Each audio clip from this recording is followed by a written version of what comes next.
Welcome to the 2001 Professional Developers Conference. I'm Erica Wickers with the PDC News Update for Thursday, October 25th. On this day in 1870, postcards were first used in the U.S.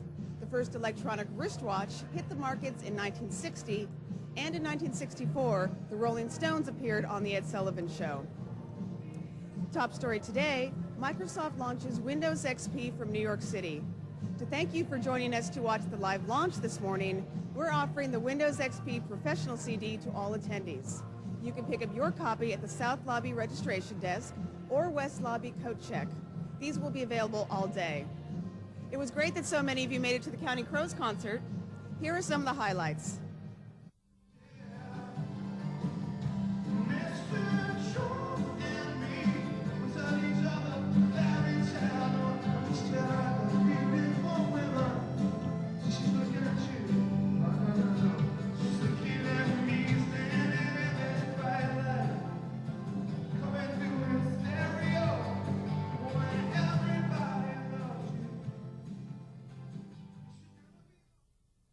Today's great partner sessions in the theater, room 411, include Tata Consultancy Services, Intel, Snapstream Media, Compaq, FYE, and Groove Networks. Also in the theater this morning, we'll be taping the next episode of the .NET Show live in front of a studio audience from 10:15 to 11:30 a.m. Then this afternoon at 5:30, Robert Hess will host a special MSDN architectural review. Seating is limited, so be sure to get there early.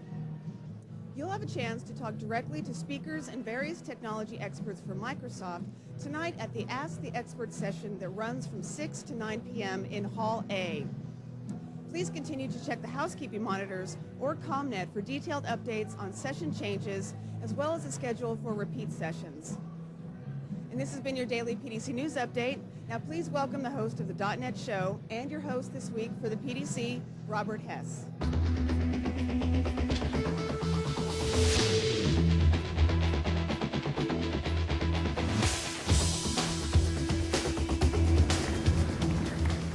Good morning.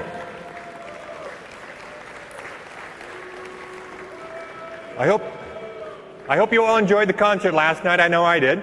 And it's good to see so many people bright-eyed and cheery this morning. Now, hey, I actually got to sleep in. I normally get to work at 6 o'clock in the morning, so this is late for me. So one thing I'd like to point out is that we wanted to take and handing you out box copies as you came in. However, there were some security and logistic issues that made that just impossible. So instead what we're doing is immediately following the Windows launch event, you'll be able to go down to registration, show them your attendee badge, and they'll give you a boxed retail product of Microsoft Professional Edition of Windows XP. Every attendee gets one. All day long you'll be able to get them, so there's no need to rush, no need to hurry. We have enough for all of you. So be sure to pick up your copy of Windows XP Professional Edition.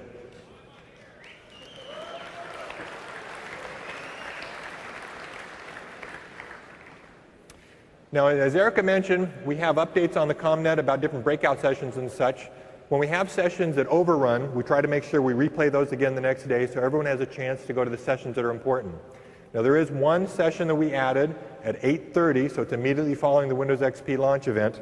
And that's Mark Lewakowski is redoing his BSV 304, which was the intro to .NET My Services. And that's in room 402 A and B. And that's immediately following the event, so you wouldn't have a chance to get on the ComNet and find out about that. Now, I'm glad to see all you here just raring to see about Windows XP launch event.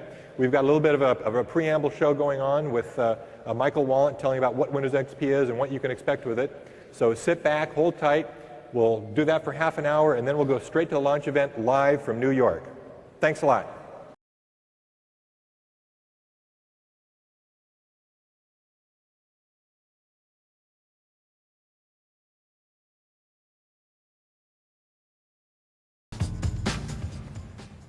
Good morning. Wow, this place is full. When we planned on doing this talk, they said, well, you know, we're going to launch XP today, and we're really excited about that. And boy, after working on it for a couple of years, I'm pretty excited about that as well. But they said, well, you know, we know that your developers have been working really hard for the past 6 months trying to think about what's next and what's new. And the thing we've really been focusing on is the smart client. And the thing I was thinking about this morning is, we think about Microsoft developers not sleeping, and I'm thinking that a lot of the people in this room don't sleep either to get here at 7 o'clock in the morning on a Thursday, or Wednesday, whatever day it is. Wednesday.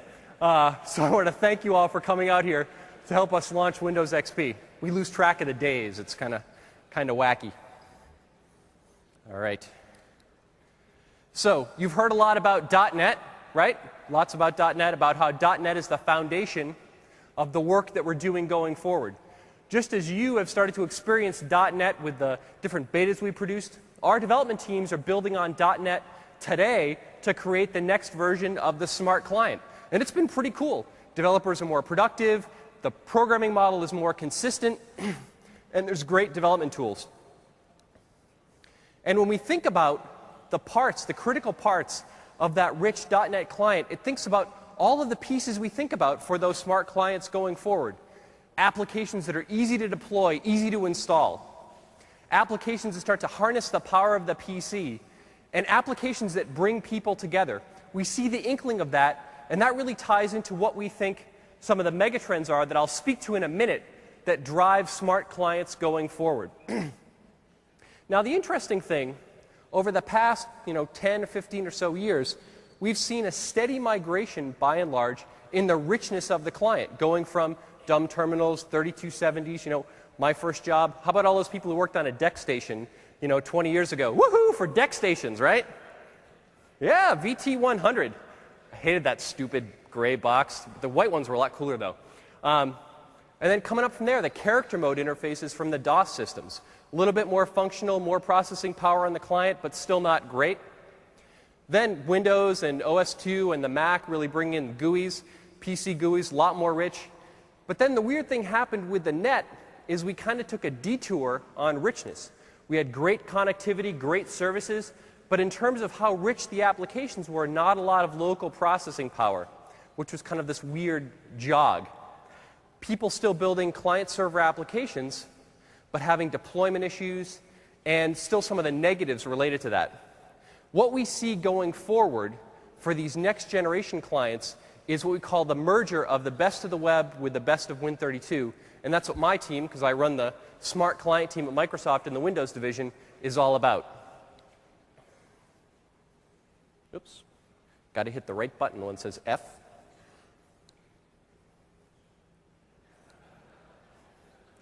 Industry megatrends, like we talked about. So, bought a new PC a couple weeks ago, 2 gigahertz, unbelievable, half a gig of RAM. Oh my God, unbelievable. Can run these 3D games, it's so amazing, but yet I got mail from one of the developers in the Windows team 6 months or so ago, and he said, basically, because I used to run the Internet Explorer team, he said, you guys suck. I said, why? Why do we suck? We're great. We're the, most popular thing that people use. It's really not an application. It's the most popular thing that people use ever, like 87% market share, which we think is good. Some people don't, but we do. And he said, you guys can't scroll text without it tearing. Right? I'm like, hey, you're right. I can run Doom or, Tomb Raider at, 150 frames a second, but yet I can't scroll text. That's because when you write those Windows applications, those Windows GUI apps don't really harness the power of the PC. And when you try to write a DirectX game, you can harness the power of the PC, but there's this big switch. It's like, well, that's lousy. Don't do that. It's like, you're right. That is lousy. We'll fix that. So one of the things that our smart client team is all about is harnessing the power of the PC, harnessing the power of graphics, harnessing the power of local storage, harnessing the amazing processing power that exists on those machines that's really kind of sitting there, kind of dormant in a lot of ways. The other real megatrend is that the smart client has got to be about connecting up people. One of the real amazing things that we've seen over the past couple of years is that when people go to use their PC, a lot of times they don't say, my wife doesn't say, hey, I'm going to go to the den and use the PC. She says, hey, I'm going to go buy groceries, or used to before Webvan went out of business. Webvan, that was awesome. I love that.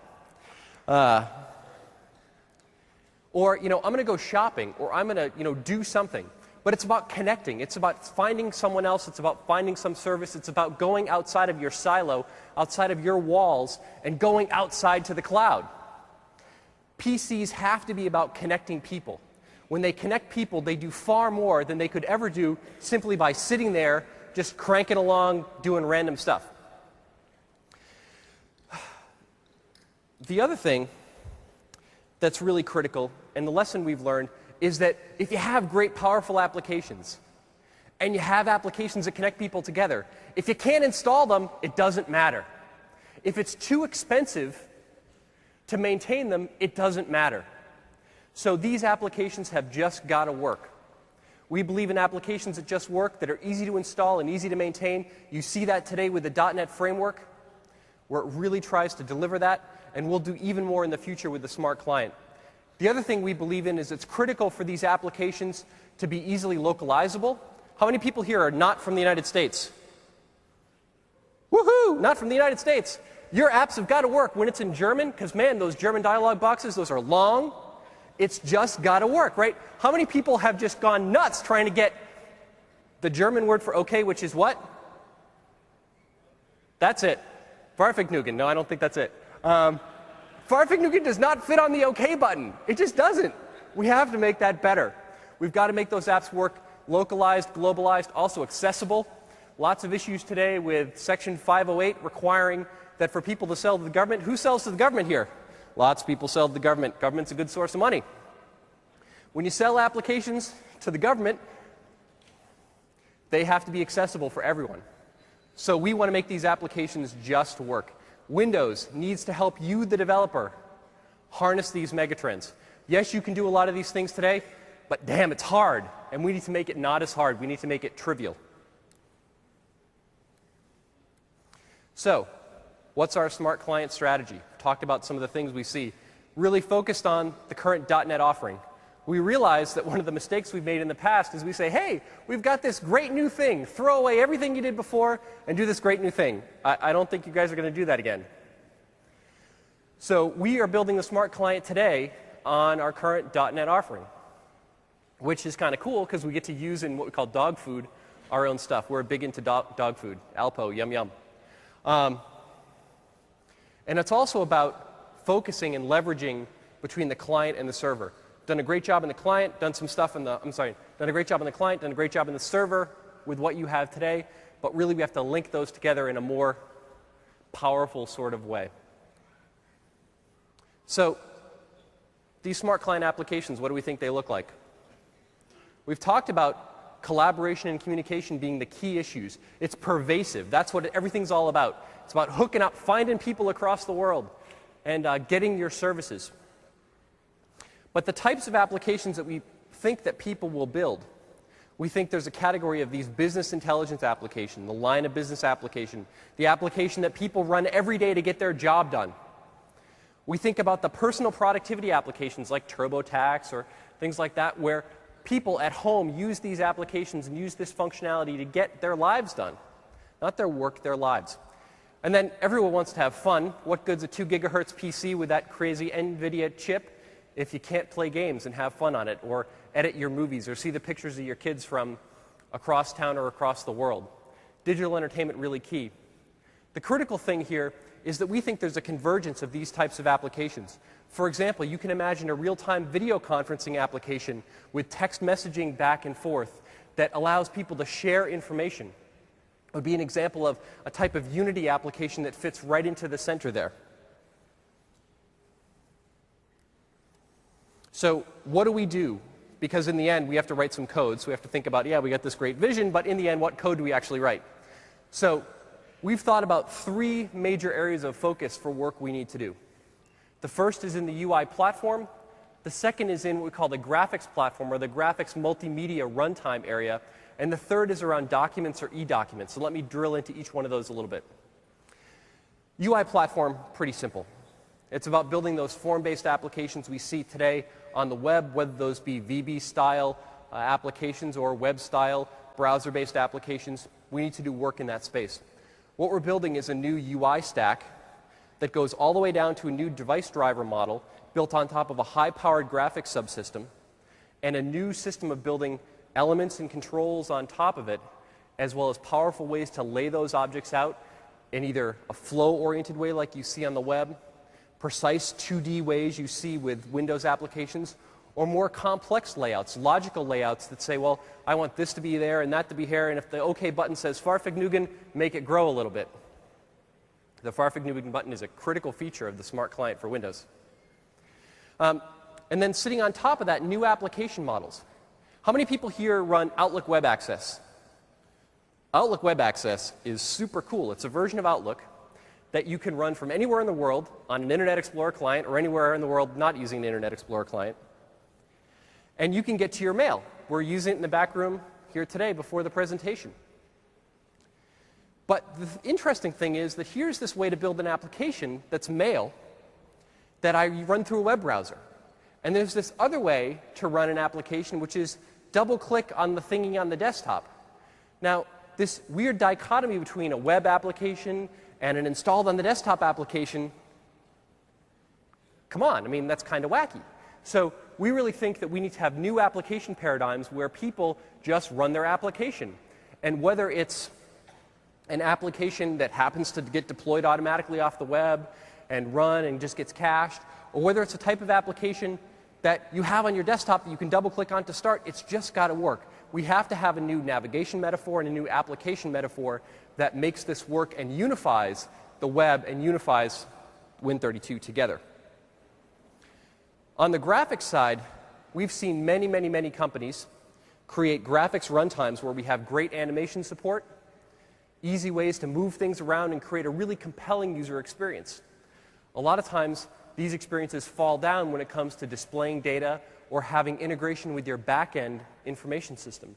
We think that there shouldn't be a bright line between a UI application and some sort of graphics animation thing, that the UI application that wants to have a menu that drops down in an animated fashion, like what you see in Windows XP with the Luna experience, that's got to be just this easy thing to do. Now, I know the guys that wrote that, and they're like, you know, their brains barely fit inside their skull, and it keeps on popping out on the side because it was so hard to do.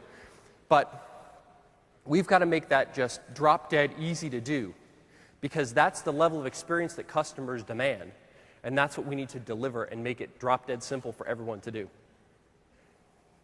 The third area around documents. It's hard to think about the difference between, in many ways, UI, graphics, and documents, because in many ways there's a convergence happening across all of those three things. Documents today are the lifeblood of many businesses, and these documents are becoming more and more interactive with automatic data access to the back end or special rights management. There are things about documents that it's hard to distinguish them between applications that you'd think about classically a few years ago. We think that we need to deliver solutions for documents around rights management, as I mentioned, around virtualization, so I can have 1,000 multi-page document and go to page 2 and have that just work. But the really critical thing is that a lot of the work that we talk about as it relates to documents, or as it relates to UI, or as it relates to graphics, relates to all three of those things at the same time. The goal here is around integration. We take the digital rights management work that we've thought about, for example, around documents and making sure that only the right people get a mail message that you send. How many times, I don't know if you guys have this problem, but we send out a strategic memo to a large set of people and it ends up on the front page of news.com. Wouldn't there be a great thing, or wouldn't it be a great world if people could control that? But that digital rights management solution, that same solution could be used to let you, the web service providers, actually get paid. Imagine a world where every time your web service was used, you could get paid and it would be managed through digital rights management. Or every time you deployed an application and it was used, you got paid, or you had more control over that. That's the type of integration we think about when we think about the smart client. The other thing, which is certainly not an aside, is that this integrated system, graphics, UI, documents, has got to be tied together with really great tool support. I don't know how many people want to author graphics animation in Notepad. No, not going to happen. Microsoft will deliver critical tool support and important integrated tool support for all aspects of the smart client going forward. So these smart client applications, they're massively connected. They've got to be connected. Networking has got to be far easier and far simpler than it is. Hacking WinSock, not a good way to connect up your applications. They've got to be easy to install, easy to maintain. They've got to look modern. Windows XP sets a bar for that modern user interface that we'd like everyone to be able to drive going forward. Data has got to be integrated. Having applications that are online and offline and have that work seamlessly. Going back to my Outlook Web Access example. Outlook Web Access only works online, but Outlook works online and offline. That's got to be integrated. That's got to work better together. These applications have also got to be well-performing, extremely fast. Even though we've got that 2 gigahertz machine, we want to harness that power in more ways than just loading bloated software. We've got to deliver a solution for you that helps in that regard. Those applications have got to be robust. One of the key things about having those robust applications is letting you, the developer who builds those applications, know when the application fails and having you have better touch with your customers. We have interesting technology going forward that lets you automatically get notified whenever faults occur in your programs, as rare as that might be. But also you can get notified. We have one of the features that we use internally in Windows where as we're developing the new user experience, we have a lame button that appears on every dialog. So every time a dialog pops up and someone doesn't like it, they hit the lame button. And that gets sent back to the developers who owned it. And they say, oh, somebody thought my stuff was lame. I better work on it. So things like that are about creating customer touch, about building those robust, stable applications. The user experience has got to be customizable. Customizable because not everybody might want the cool, red, green, blue, waterfall, cascade, super user experience. Some people might want gunmetal gray. Other people might have disabilities that require them to have a different view of the screen, zoomed in, zoomed out, maybe high contrast. Or we want to be able to take this user experience not to the big screen, oop. All right, I'm not going to look over there anymore. Not to the big screen, but maybe to a handheld device or a tablet PC. We need to have user experience that scales onto those different form factors and not make you author it once for each one of those form factors. I'm back.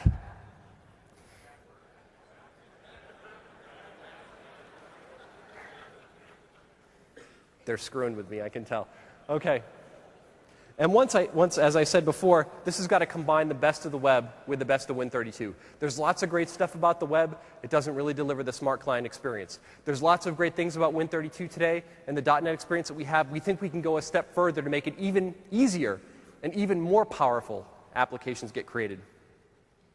So now I'd like to introduce Rebecca Norlander, who's the group program manager, works for me on the Smart Windows Client team, and she's going to actually show you a demo of some of this great new technology that we're working on to kind of get you pumped up right before the XP launch. Hey, Rebecca. Good morning. So I've been here since 5:15, and the combination of the talk that we just gave, the demo that I'm going to show you, and the launch of Windows XP in just a few minutes, 9 minutes and 46 seconds and counting, has got me completely amped up this morning. So thank you so much for joining us, and let's get started. So Michael talked a bit about what we're going to be doing in the future with our platform, and I'm going to show you a little bit of taste of that. We have actually started writing code, and we've got something pretty exciting to show you. Because our developers never sleep either. No. Just like these great people who showed up here at 7 o'clock in the morning on a Wednesday. It's actually Thursday. On Thursday. That's what I was going to tell him first, but I forgot. Okay, so up in the left-hand corner, you'll see that you'll get a frames per second counter. This is super important. So what am I going to show you here? So Michael talked about the graphics presentation layer that we're building for you guys. Typically, you've had some really amazing things that you could do, but they were somewhat silos of technology. The cool thing about the demo here is that I'm going to integrate streaming video, animated elements, and sound, in theory. Okay, so there's a song playing. Sound. There we go. So all of these things have come together on the platform that we're working on, the next generation Windows Client platform, and we've made it super easy for you to leverage these different things to create a super interactive experience for your end user. Formerly, you had to know several different API sets. There were kind of these silos of technology. You had to kind of figure out how to integrate these things together, and we've done that for you. The nice thing about this is that the elements that you see moving across the page, the timing and animation services are provided for you as part of the programming model, and the effects that you're seeing, the transitions and the spins and the fades, are also essentially built into every single element. So you don't have to figure out how to apply extra functionality or write extra code. You just say, hey, I've got these properties that I'm going to twiddle, and I've got these things that are going to slide on and off. So is that a director demo or a shockwave or a flash thing? This is, no. These are actually, most of them are bitmaps, except for the streaming video. But they are actual elements that we've created. We're composing the animations on the fly. We're moving them across the screen. This is real Win32.NET code. The wave of the future. How many frames a second is that running? Check it out. I see 112, and a minute ago I saw 120, and it'll kind of go through and continue.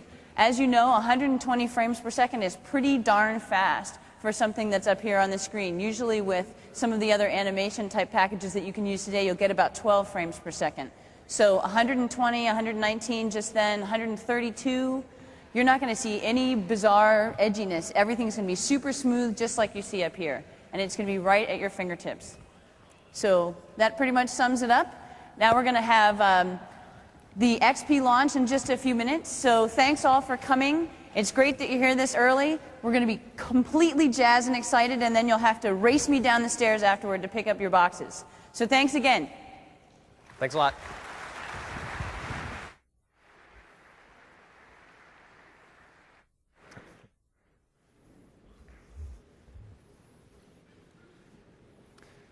Thanks, Michael, for that great talk about Windows XP and what to expect from a developer standpoint. Now, like we said, the box version of Windows XP is what you'll be getting immediately following this event if you go down to the registration booth. And I think that's really important because all week long, we've been talking to you guys about .NET. .NET Web Services, .NET My Services. At the New York event, it's a big event that's been going on all week as well. In addition to just having the launch event that's going on today, they've been running a trade show, kind of similar to what we see downstairs in the expo hall. At that trade show, a bunch of vendors are showing their products, talking about technologies and so forth. Today I received a report from their trade show saying that while they were down there, there was a certain technology that they were showing that everyone was being drawn to. Can you guess what technology that was? .NET. Of all the booths at the trade show that were showing Windows XP and different products and different technologies, the one that was adding the most buzz to the Windows XP launch were the booths that were showing .NET technologies. Those are the technologies that all of you now have gotten a glimmer of how you can add that functionality to your application. This shows how the .NET technologies and Windows XP tying together can produce applications that the public out there that is looking for applications, looking for solutions, they're the ones that are going to drive to those things, because that's really, really important. Matter of fact, the .NET booths were so popular that yesterday, during the process, Bill Gates was supposed to come down and walk through the trade show. The one section of the trade show he wasn't able to get to were the .NET booths, because there was too many people around him, and Bill's handler said, too big of a crowd, we don't want you to get down that close to those people. So that just shows you that .NET, maybe they thought they were a little bit too much on the geeky side, I don't know. But that just shows you how important .NET is, how it's changing the world, and how Windows XP is assisting in that change. So with Windows XP, we think it's important you focus on writing great applications that not only leverage some of the cool, great features about Windows XP that Michael Wallen just talked to you about, but also making sure those applications take advantage of the .NET technologies, the .NET My Services, because that's what's going to be taking and driving the next wave of applications that are coming out there. Now, we've still got 3 minutes and 57 seconds before the satellite downlink happens. So sit back, relax, and we'll get there as soon as we can. Thanks a lot.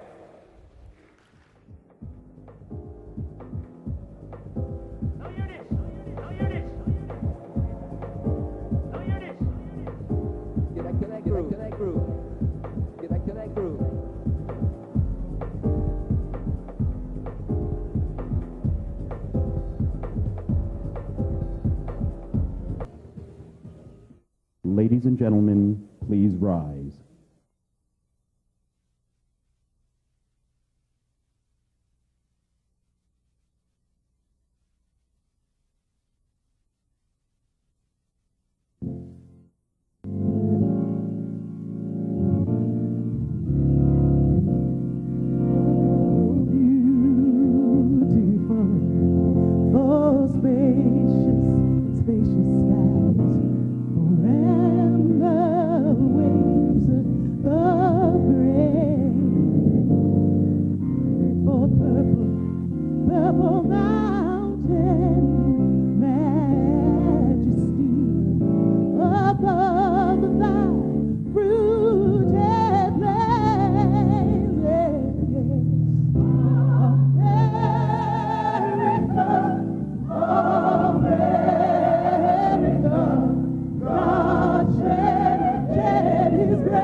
Thank you. Mayor.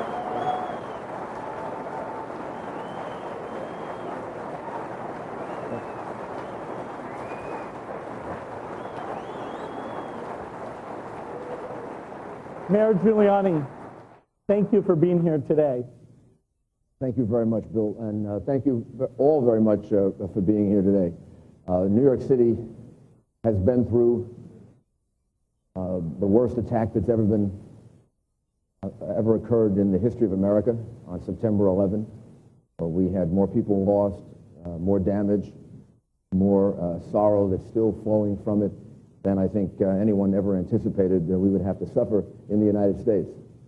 But the end result is that New York City has emerged from that and continues to emerge from it stronger, much more confident in our ability to handle this, much more confident in our system, much more convinced that we're right and they're wrong, that we're right about political freedom, we're right about economic freedom, we're right about religious freedom.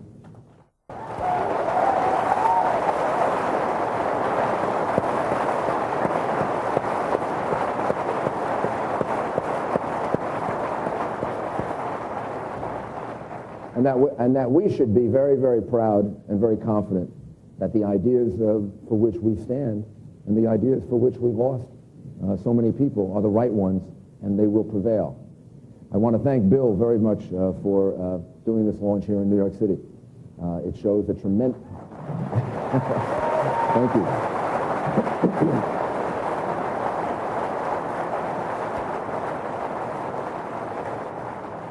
It shows a tremendous amount of confidence in the city of New York, and it shows the exact spirit that Americans have, which is in part a spirit of defiance, and in particular a spirit of confidence that our American system is right for us and right for the rest of the world. So I wish you the very best of luck with it, and I thank you and all of the other business leaders that are here for this launch of this new product, which really couldn't come at a better time for the city of New York. Thank you, Bill. Thank you. Thank you.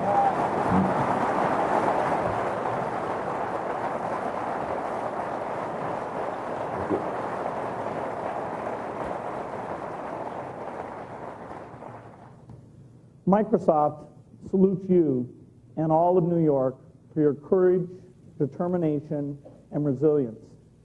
You are truly an American hero.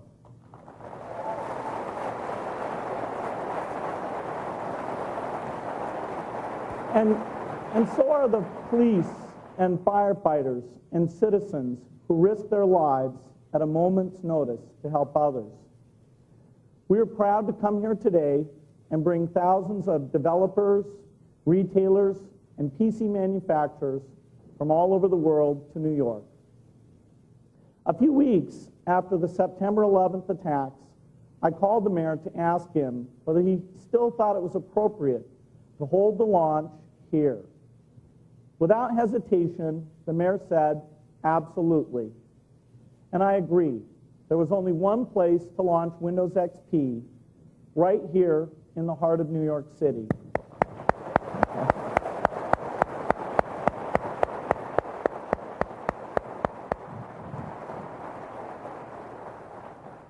Yesterday, I visited Ground Zero. I will never forget the devastation and the sheer inhumanity of what I saw. But I also saw America's strong spirit, courage, character, and community. I also visited the command center, where PC technology is helping to coordinate the emergency efforts. And I met with employees from Microsoft and many other companies who are helping with the relief and rebuilding efforts. I've been struck by the role that technology played, and especially that the internet played during this crisis. On September 11th, hundreds of millions of people relied on the internet to get news and to communicate with loved ones. Today, we're here with a few simple messages. First, we all fully support the global effort to fight terrorism. Second, New York is back and open for business. And third,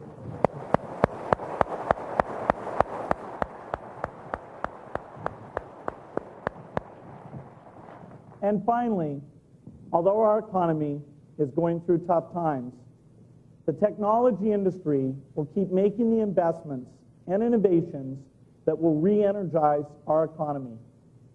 Once again, Mr. Mayor, thank you for your great work and for your support of our industry.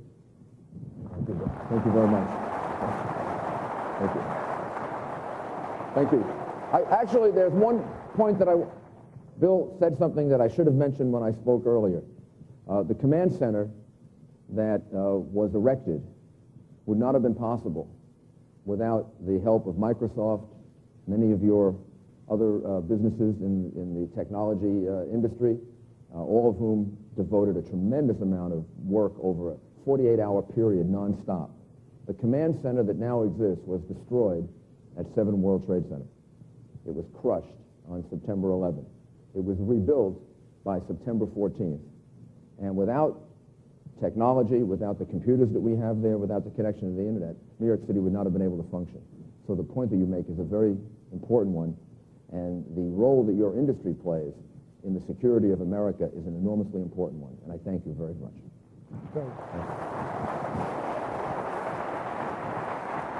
They rebuilt that in 48 hours. That was amazing. Your people.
For 25 years, Microsoft has been working to take software and build the best possible tool that we can for our users.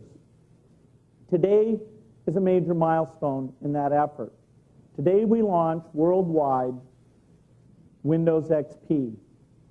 This is a version of Windows that will take the PC industry to new heights. We can improve the way people do their work. We can improve the way they get information and entertain themselves at home. Technology has always been about making the impossible possible. And with Windows XP, we hope to do just that. Open up new possibilities. After you see Windows XP, I hope you will say, yes, you can do that with your PC. Not in the future, but now. So the whole PC industry has come together around this launch. Windows XP is the most powerful, fastest, most reliable operating system we have ever done. We poured literally billions of dollars of development into this new product. That was based on the feedback we had from our users, based on a vision of new activities that the PC could enable. The new security is very important. The privacy control is important. The messaging for real-time connections is a foundation. The new personal digital experiences really will look back and say it's common sense. These are the ways that people deal with information. Together with Office XP, Windows XP will set a new standard for business. So the foundation we've got here, it's a platform. It's a platform that allows people to develop on top of it. For the last several years, we've been enhancing the platform. We've been sending out beta versions and sharing the information so that people would have a chance at the same time that we come along with Windows XP to release their applications. It's also about new experiences. You can experience a lot of new things just because of the built-in capabilities of Windows. And that's where the XP name comes from. It's about Windows experiences. But I want to emphasize that as important as this milestone is for Microsoft, it's also an industry milestone. The PC manufacturers are here today. In fact, earlier we had a CEO panel where the PC makers, Intel, Staples, a leading retailer, we all talked about how we're getting our energy behind this, how we can get people to see new possibilities and either buy new PCs or upgrade their PCs. So it's really through the new things that are built on top of Windows that it fulfills its full potential. We have a pavilion here at the launch with lots of partners showing off their new software applications. And it's large companies, small companies, all very excited about what people will be able to do. We are seeing PC designs optimized for Windows XP for the quick performance, the quick booting, building 802.11 in. And so it's all the elements, the hardware and software coming together along with the applications that make this so important for the industry. Perhaps most important, though, is that this is a milestone for PC users. People spend a lot of time in front of their PCs. We have over 400 million users who sit down and use Windows every single day. And it's for them that the ability to do what they do now in a better way and get more satisfaction out of that, as well as start to see the new possibilities, the things that they wouldn't have thought about doing with their PC, that we now guide them into those things in a very simple way. So what pieces have we thrown out here? Well, in fact, in a sense, this is the end of an era. Microsoft and the original PC rose to prominence based on the MS-DOS product. And even as Windows came along, Windows 3.1, Windows 95, Windows 98, underneath, MS-DOS was running there.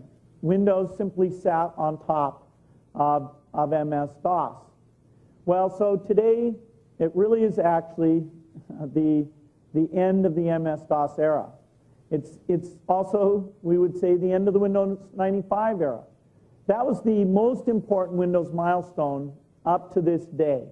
And even when we did that launch, we talked about that the Windows 95 era would come to an end. Let me show you a little clip from the Windows 95 launch. I get interviewed a lot. People say, well, you know, isn't this a huge problem between you and Apple, that you've got this Windows 95 thing? And I say, no, we're really coming together, because until today, only Apple thought Windows 3.1 was a crummy operating system. And now we agree Windows 3.1 is a crummy operating system.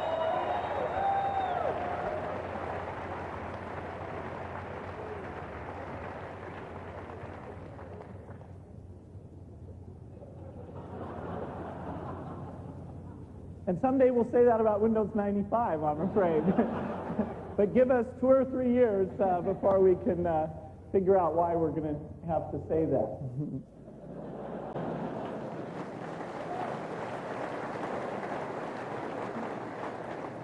Well, it took more like 6 years, but certainly our users gave us a lot of reasons to say that Windows 95 simply isn't good enough. Well, let me herald the end of the DOS era here. I'll just simply type exit for the last time in MS-DOS.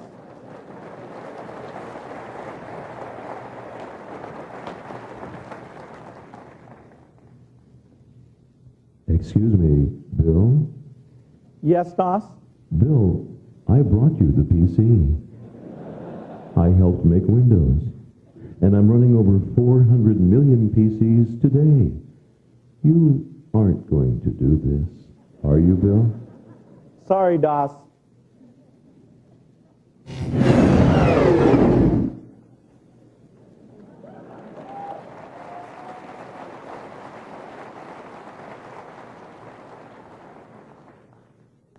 Well, that movie wasn't called 2001 for nothing.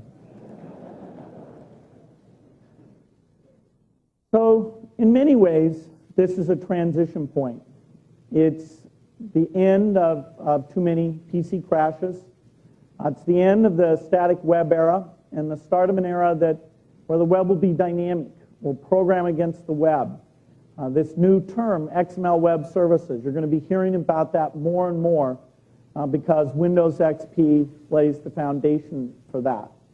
I also hope we'll say that it's the beginning of the end of the narrowband era, that people see with XP and its capabilities that broadband really should arrive not only for businesses but eventually for consumers as well. You can say what we've done here is we took the best of Windows 95, the broad usage, the large number of applications, and we took that compatibility, and over all these years we're able to build that into our high-end technology, the so-called NT kernel that's at the heart of both the professional and home edition here. It's revolutionary to be able to do that, and yet we made it evolutionary in terms of the user interface, the applications. We've allowed people to take that step up. Of the installed base, over 400 million use the 9X code base, and about 70 million use the Windows 2000 that was based on that technology. Now, all of those people will be working with the high-strength base operating system. And it will give the industry the opportunity to focus all its energies around the driver model and the richness that's possible with that technology. Well, there's one person who throughout the decade he's been at Microsoft has constantly been saying, we've got to get to this new level. We need it for reliability. We need it for the new capabilities. And he has persevered year after year. That's, of course, Jim Allchin. Jim runs the Windows group. I'm very proud of the work he's done. He's really the one person we can point to and say, congratulations, we've finally gotten there. This is a really big beginning, and you drove it and made it happen. So let me welcome Jim on stage and congratulate him for the great work.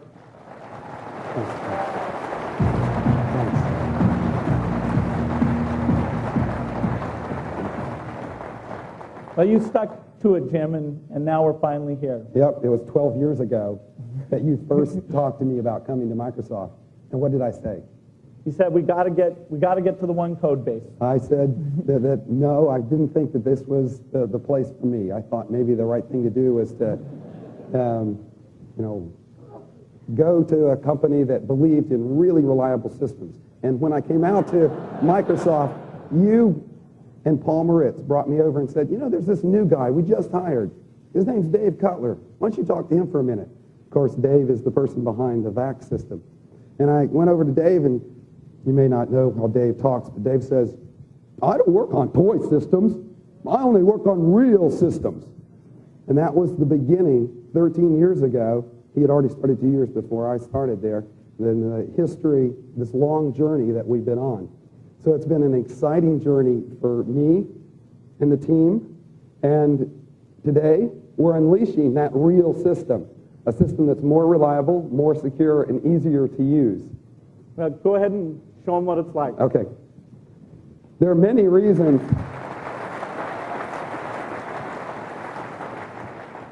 There are many reasons why Windows XP sets the new standard. Let's just talk about reliability. This slide says 10 times more reliable. In our testing and in e-testing, it shows 30 times more reliable. And that's still, the operating system hasn't crashed. Some business applications stop, but not the operating system. This is compared to Windows 9X, 98. In Windows 2000, Windows XP is still more reliable, at least 20% more reliable in our testing. What about performance? Windows XP is 36% faster running Winstone 2001 on business apps, 77% faster if you're running content creation. The system boots faster, up to 27% faster than Windows 98 Second Edition, and it loads apps that you've been using frequently 25% faster. What about security? Well, Foundstone says that Windows XP can provide the strongest network security available. Now, why is that? Well, there are many things that we added to the system. Internet firewall, so that when you install the product, you get instant protection from attackers trying to get into your system. We added a bunch of other capabilities to the system for security. But we also worked with the industry, the antivirus vendors, the consultants, to ensure that their products, together with Windows XP, created a holistic experience. We also came up with a new advanced technology that let us scan all the source code in the system to look for potential security issues, and we removed them before we shipped. We also put Windows XP on the internet, and we didn't have a single compromise, and we left it on there for a very, very long time. What about usability? Well, the slide says 25% better. This was based on about 100 different usability studies that we did with 1,000 different participants. But I don't think 25% really gets across the importance of what we've accomplished. The failure rate before of doing simple tasks like copying photos to a CD was very high. We show an 80% increase in completion of doing that task in Windows XP. We show a 40% increase in completion of those tasks if you're just trying to take pictures from a camera and bringing those into the system. Another area that Windows XP is setting the standard for is deployment. Now, that's something that we've worked on for our PC manufacturers because it takes time for them to load it in their manufacturing facilities, but we've also worked on it for the business space. We have a ministry in British Columbia that's been able to load Windows XP and their applications and deploy them all within 40 minutes. So across the board, we think this is a great solid foundation. Now, Windows 2000 was targeted at the embedded, the enterprise space, high-end users, but it didn't cover the entire gambit. So we only gave users one area of the whole spectrum. Now, what we've tried to do in Windows XP is cover the entire area. What I want to do is talk about Windows XP being more than just for consumers. Often, that's what people think of, because we focus on all the great things that we're doing in digital photography, digital video, music, and the like. But that covering that spectrum means that it has to be great for business too. And we've had two innovative programs that we've used in the Windows XP program. One is called the Joint Development Partner Program. That's one that we've used for businesses where we spend time with the businesses, they pre-install it, we test it out in their environments to make sure it does what it is that they need out of a system. So to sort of give you the idea, the feel of what Windows XP can be for business, I've got a video that I want to run and show what BMW has been doing with Windows XP. We're producing worldwide, we're selling worldwide, and very important, we are sourcing worldwide. BMW is really BMW Group, a global company. We are in the spearhead of technology. Without being that, our product would not be in a prime position in the market. There are a few things why BMW chooses Windows XP. We see more security. We see better support on laptops. It's very reliable and very stable. With Windows XP, offline folders are encrypted on as a local system. If a laptop were stolen or lost, the data cannot be seen. That's a very, very important issue. BMW is thinking about to migrate some CAD applications from Unix workstations to Windows-based platform. The first results shows very good stability.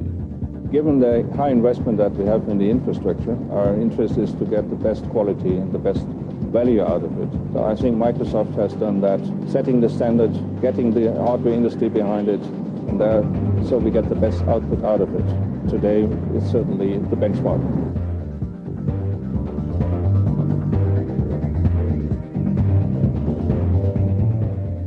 Here in the audience are representatives from BMW, Michael Ludacia and Michael Schmidt. I'd like them to stand. Thank you. Thank you. Thank you. Thank you. We had another program which is quite innovative. Instead of just bringing people to Microsoft for usability studies in our labs, we decided to get out of our offices and go to people's homes. So we had a program called Real People, Real Data, where we went to people's homes, understood what they were trying to do, and then tested out our products directly with them. We, in some cases, basically lived with them. We have one of those families here, the Madson's family from Chicago, Beth, Fred, and their son Jeff, and I'd like them to stand as well.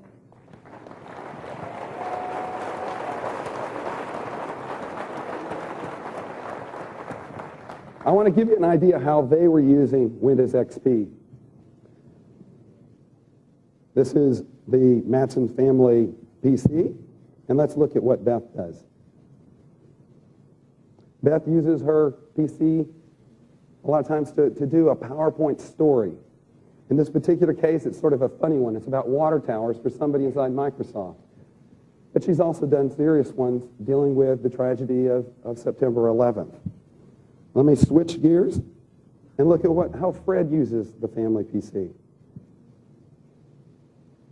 Fred uses the PC for remote control model airplaning. This is one of Fred's designs that he actually created. And back here he has a web page with the rules and regulations with RC planes. Let's look at what Jeff does. Jeff's a guy after my own heart, into music. And what Jeff likes to do is using an application that can build grooves and tie them together, the Sonic Foundry's ACID, he can create music. And once he's totally satisfied with it, he can pump it out to Windows Media format and deploy it in the media system that he has skinned in a very unique way here. So this is an example of how we've gone the gamut from the very high-end 64-bit level system with Windows XP down to what a family in Chicago and how they can use a PC. I want to personally thank all the people that are in the audience today and all the people that are listening for the beta testing and all the feedback. You helped develop this product, and I really, really appreciate it. Thank you.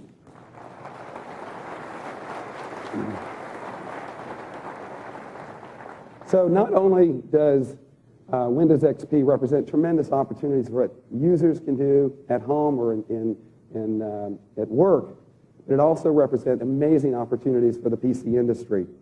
Since June...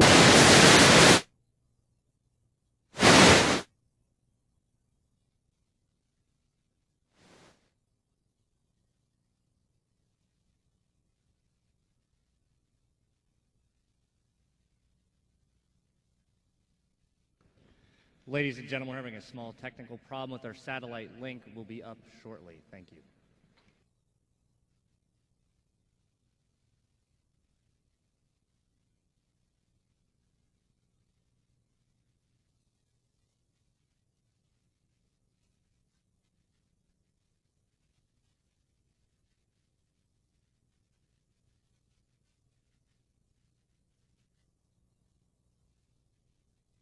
Number 2 was compatibility, but we did a really, really amazing job.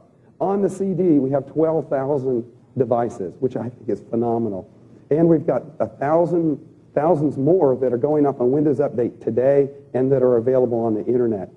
90% of the high volume applications that have been shipped in the last 3 years work great on Windows XP.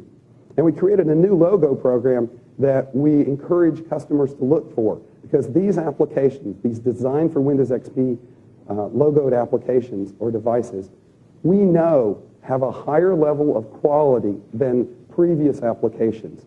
And we've got 3,200 designed for Windows devices and apps today, with about 500 coming each week. So incredibly broad industry support. I want to show you some of the different systems that are now shipping from our top partners in this space. I have a whole line here. Up here we have a Compaq 1700T system, and down here we have a very cool Evo D500 system.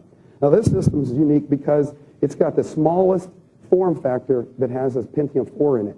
But it's also cool because it's got full expandability here in the front of it. So very, very cool. Up here we have a Dell 8100, which is very cool. And down here we have a Dell C400 Latitude. This is a great form factor as well. Very, very fast resume times, which is something that together with our partners we've worked hard on. It's great for mobility. Up here we've got a Gateway Solo 9550. And down here we have a Gateway 700S system. This is a feature-packed consumer system with extreme performance. It supports VideoWare, and it's great for the digital video experience. Up here we have a HP Pavilion N5475 and an HP OmniBook 500. It's a great form factor, as you can see here, and it has optional wireless built in, which is fantastic, and as it's pretty obvious it's going to be great for a mobility experience. Up here we have a ThinkPad T23, and down here we have an all-in-one station for business, the NetVista X41. This is a powerful business desktop, and as you can see, this is it. This is the whole computer here. Very innovative form factor, takes up only 25% of the desk space. In the back here, we have a Sony Vaio MX system, and down here we have the smallest compact form factor that we've got up here. Integrated high-quality camera up here at the top. We've got MPEG-2 video encoding capabilities. It's obviously great for a communication system. Back here, a Toshiba Protege 4000. And down here, we have an all-in-one, if you will, satellite system, S504. High-end NVIDIA graphics, high-end audio, fantastic sound from the system. Desktop replacement for consumers. It's also very good for a music experience, obviously. Those are systems from our top partners, but I want to make 2 other points. The first is that Windows XP is a system for all software and hardware vendors. We have a generic PC here, and because Windows XP is designed as a platform first and foremost, you'll see running here Netscape, AOL, Yahoo Messenger, and Real Player. So regardless of the solution, regardless of the PC, Windows XP enhances your experience. The last point I wanted to make in this broad range is that Windows XP comes on machines of all shapes and all sizes. I've got an eMachines 1090 here. This is a Windows XP machine. It's less than $500. Very, very impressive. Well, we have come a long ways. It's been quite a journey. I've been at Microsoft 11 years. I'm super proud of this product. I'm super proud of the team that created it. Customers love Windows XP. My group and Microsoft in general is in the business of creating opportunity. Windows XP represents a land of opportunity, and frankly, that's why this is such a historic moment for us and the industry. Thank you very much.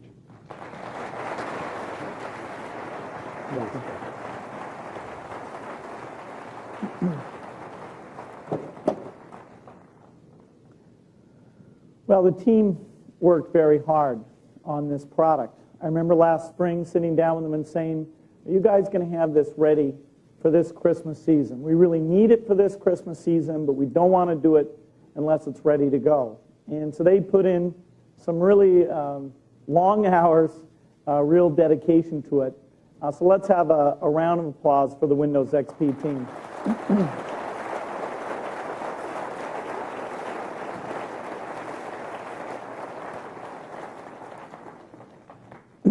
A critical aspect of this product is what we call continuous improvement. And this is something that I'm really thrilled about. I think it's something that we've needed, but we have not had until Windows XP. It's the idea of a complete feedback loop. You know, how does Microsoft know when somebody wants their PC to do better? How do they know what's going on? How do we know what pieces may not be fitting together in exactly the right way? Well, built into Windows XP is a reporting capability. And so for anybody who allows this to work, we can see every time there's a hang or a crash or a serious problem on the PC. And so we have this very comprehensive database that shows us all those things that are going on. Now we take that information and together with our partners we say, hey, was this driver solid enough? Was this application working the right way? Was this hardware working the right way? And we make sure that we can feed improvements out to that user base. When we did this in the past, it was way too cumbersome. People would get too many notices. We didn't have enough up there. We didn't have drivers and the broad set of things people were interested in. So we said we've got to get this to critical mass. We have to have it be common sense that an XP machine, whether it's in a corporation at home, you're getting these regular updates. And so the feature is built in to make that very, very simple. So we won't have to wait for the major releases that come every 2 or 3 years in order to see improvements. Simply by having a machine that connects out to the internet, you'll be able to get this continuous improvement.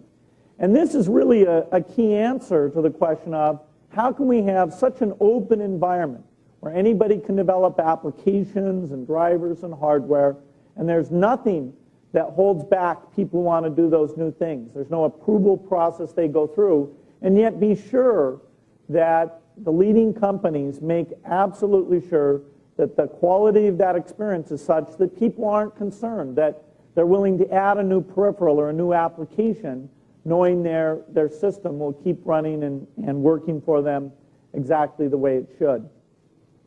When I talk about partners, we have a lot of partners, but our most critical partner, without a doubt, is Intel.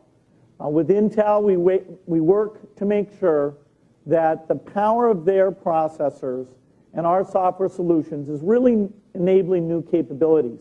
We're both companies that believe in a very high volume approach, getting great price performance out into the marketplace. It's exciting that at the same time we're coming out with this new major Windows release, Intel has a very important chip that's now going mainstream. So let me invite Craig Barrett, CEO of Intel, out to share his perspective on the XP launch. Welcome. Thanks, Bill. Well, first of all, let me congratulate you, Microsoft, and Jim Olchin on a great accomplishment, the whole Windows XP. The technology behind it, the launch, everything is great. I want to tell you, just as a start, I've almost got 3 generations of stuff behind this. My grandkids just bought a new PC, Intel inside, surprisingly enough. XP, I've got XP Professional on my desktop, and our IT organization is standardizing on XP Professional for Intel across the board going forward. And as you said, I really think the combination of the Pentium 4 processor and XP and the fact that they're really optimized to show off each other's real strength brings a lot of excitement into the marketplace going forward. And we're just proud to be up here on the stage with you and proud to have our teams working closely together. And in fact, I think in my history of the Intel-Microsoft relationship, this is probably the closest cooperation, best cooperation we've ever had. So we're excited about the result, excited about going forward.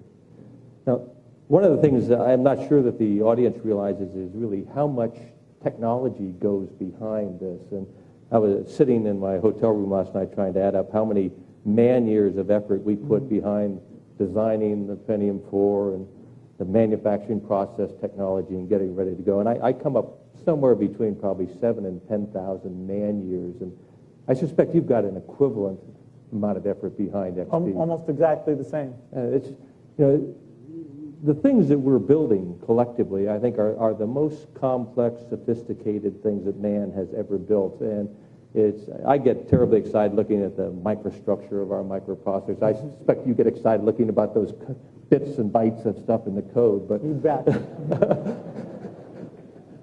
But that's for us techie nerds to get excited about. By the way, I got to ask you, how old were you in the Windows 95 launch video? Let's see. I was 38. Wow. I've aged. You've matured. Absolutely. But, we get excited about the technology, but I think the real excitement is what it brings to the end user. And I think you and the team have done a very good job demonstrating to the audience that if you're a consumer and it's the rich audio, digital video, entertainment, rich communication, imaging, animation, all of that good stuff, plus better reliability. And then in the business space, it's everything from multiprocessor or multitasking capability and security, the short messaging system with the video conferencing little window. I love that aspect of it. There's games, and I know none of you play games ever at work, but it is really, if you take a Pentium 4 and XP in games, and the animation is truly amazing. So I want everybody to recognize not so much all the detailed technology behind it, but the great user experience that it brings forward. And I think that's really the accomplishment that Microsoft is presenting to the world today. So let me offer Intel's congratulations. Looking forward to continue to work with you guys. Great accomplishment. Thank you. Thanks for your support.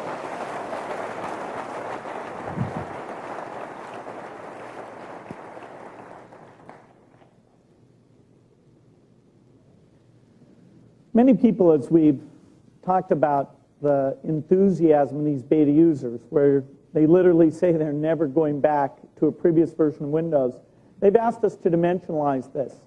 And if you simply look at doing the things you were doing before, the time savings are quite considerable. Always on capability, the quick coming out of standby capability, the reduction in crashes, just the basic speed that we have in everything that goes on with the operating system, and the fact that things are more accessible. You can see what's going on. You can control that interface just in a far better way. If you've ever got a question, this support capability where you can just connect up, it's pretty clear to us that a Windows user over the course of a year is going to save themselves a man week because of these new capabilities. And that's simply taking the things they're doing now and being able to do those in a better way. So reasonably dramatic. It just shows the leverage that comes when we spend the billions of dollars and put the product out as a high volume, low price product. Now on top of that savings comes the ability to do the new things. And I wanted to make it clear what some of those categories of new things are. You're going to see a lot today about real-time communications. This is not just instant messaging, because when people think about that, they think about text. What we have here is the extension to audio and video as well. Perhaps even more profound is this screen sharing. Whenever you're on the phone with somebody, you want to talk about a list or a schedule or a presentation or a budget. Well, now people will do that. This kind of net meeting capability was so hard to get at Windows that it was almost like a cult feature. And now we brought it to the mainstream, and we expect most people to use that. Mobile computing. On an ongoing basis, you're going to hear about how our industry is driving Wi-Fi, or 802.11b, into mainstream usage.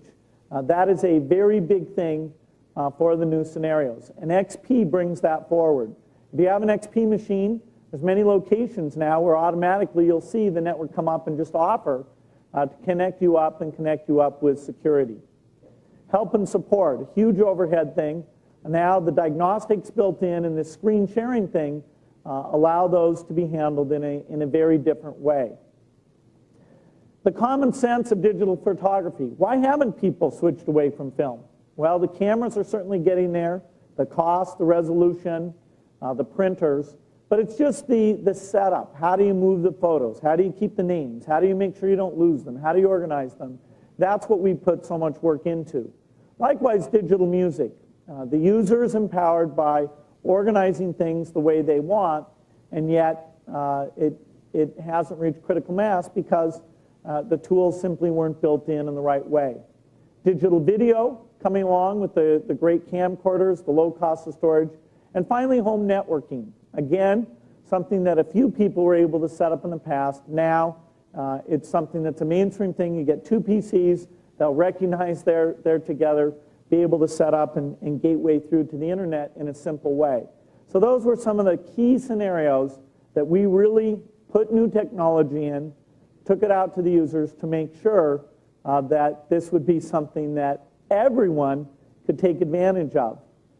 So, XP is about hundreds of millions of people doing these things. We thought a lot about, how could we bring this home? How could we bring someone who clearly wasn't, an engineer and, really people could relate to in a big way. And we thought, who's got the energy and the excitement? Who's sort of a consummate New Yorker who can, be a good example of someone we can bring in with Windows XP. And so we've got somebody fantastic for that. Please welcome Mr. Regis Philbin. Hi, everybody. Hello, Bill. How you doing? Nice to see you. Welcome. Thank you. I'm excited to be here, but I got to tell you something. I am your greatest challenge. Uh-oh. Yeah. I've talked about this on the show. I've tried so many times to conquer this, to get into it, to be a part of, the century, and I can't do it. It just doesn't work for me. There's too many things to press. There's too much to remember. I give up. Well, that's why we need you here. We've got to prove that Windows XP is for everyone. Well, I see it all around me. My staff, my family, everybody can do it. Can't do it. Well, Regis... Incidentally, why am I the only guy here with a tie on?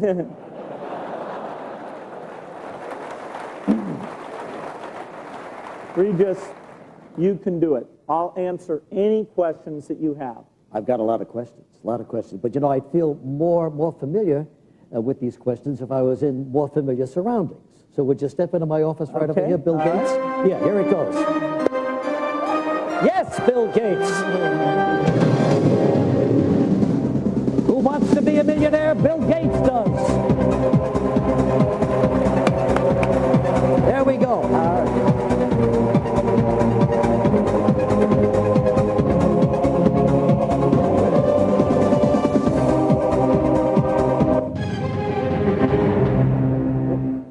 Well, Regis, I've always wanted to be on your show. Yeah, if anybody needs $1 million, it's you. But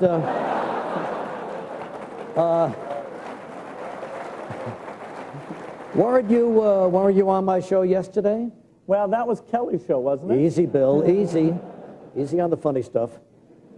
You mean my other show. You mean the Millionaire show. We'd love to have you on that show. All right. Yeah. Who wants to be a millionaire? Bill Gates does. You think it's worth your time? Well, I don't know.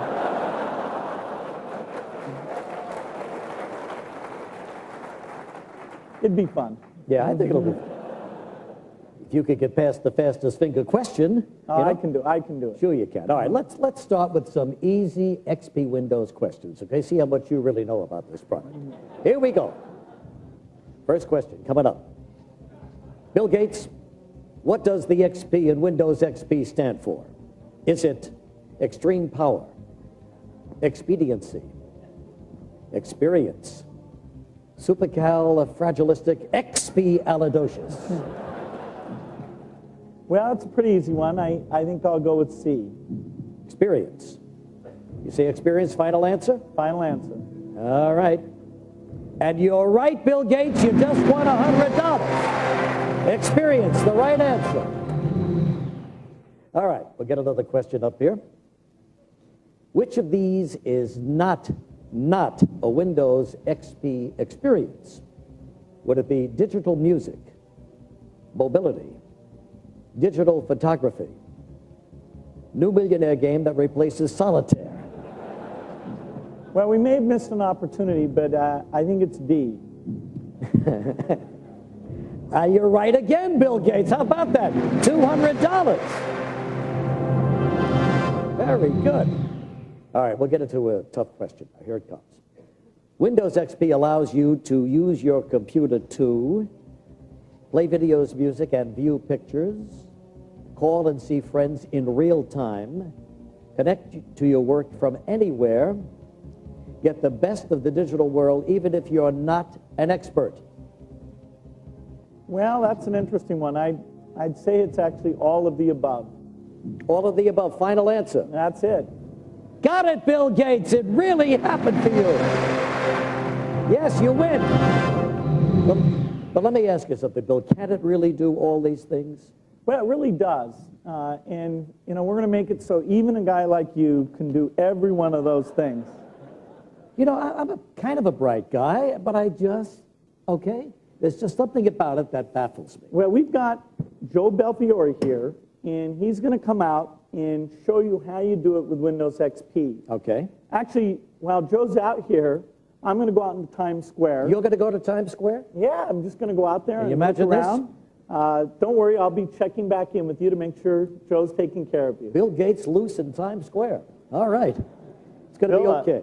Bill, I brought a jacket for you here from folks in the team. We thought you'd need that out there in Times Square. New Windows XP jacket. Now, Bill needs. It's 84 degrees out there. I'll be a real hit. Okay, good luck, you Bill, guys. thanks very much. Good luck out there. Nice to see you, Bill. All right. There's a lot of great people out there, you know. I hope he's going to be all right. I trust he knows his way around Times Square, Joe. You know, there's shell games, there's naked cowboys, there's hot dog vendors with XP windows on the umbrellas. There's all kinds of things out there. But there aren't many chief architect software engineers out there. Yeah, you're right, Regis, but I'll tell you what, I think Bill's going to be okay. So we'll check in and make sure he does fine. All right. So why don't we walk over here and get started, and I'll start showing you Windows XP. Do any of these guys own a tie? That's all I want to know. Can't believe it. So is this the latest model? This is a Dell Latitude C600 laptop. Okay. And the first thing we're going to talk about, we're going to go through some of the experiences. The first one we're going to talk about is mobility and how Windows XP can really let you take your computing experiences with you. Windows XP is the engine inside this computer, right? This computer comes with Windows XP. Okay. And well, the first thing, actually, I saw on your show, you had Bill on your show, and you mentioned that sometimes you've had some trouble actually just turning computers on. Exactly. All you need is an on and off button, and I'll be able to follow it. Well, fortunately, this laptop actually has one right there, and we thought it would be a great way to start out with Regis by letting him turn the PC on. He could start learning, and all of you could see just how fast Windows XP is. It doesn't say on, it's got a little symbol, but that's the button, right? Yep, there you go. Here Give you it go. a push. And that's it? It's on? That's it. And there's It's Windows on, XP. okay. All right? Great. Good beginning. We're off to a good start so far here. You're doing great. So Windows XP does make turning the PC on a lot quicker. And there's a lot of other things we've done to make mobility work great. But one of the things that I want to focus on, since we don't have time to go through all the features, is wireless networking.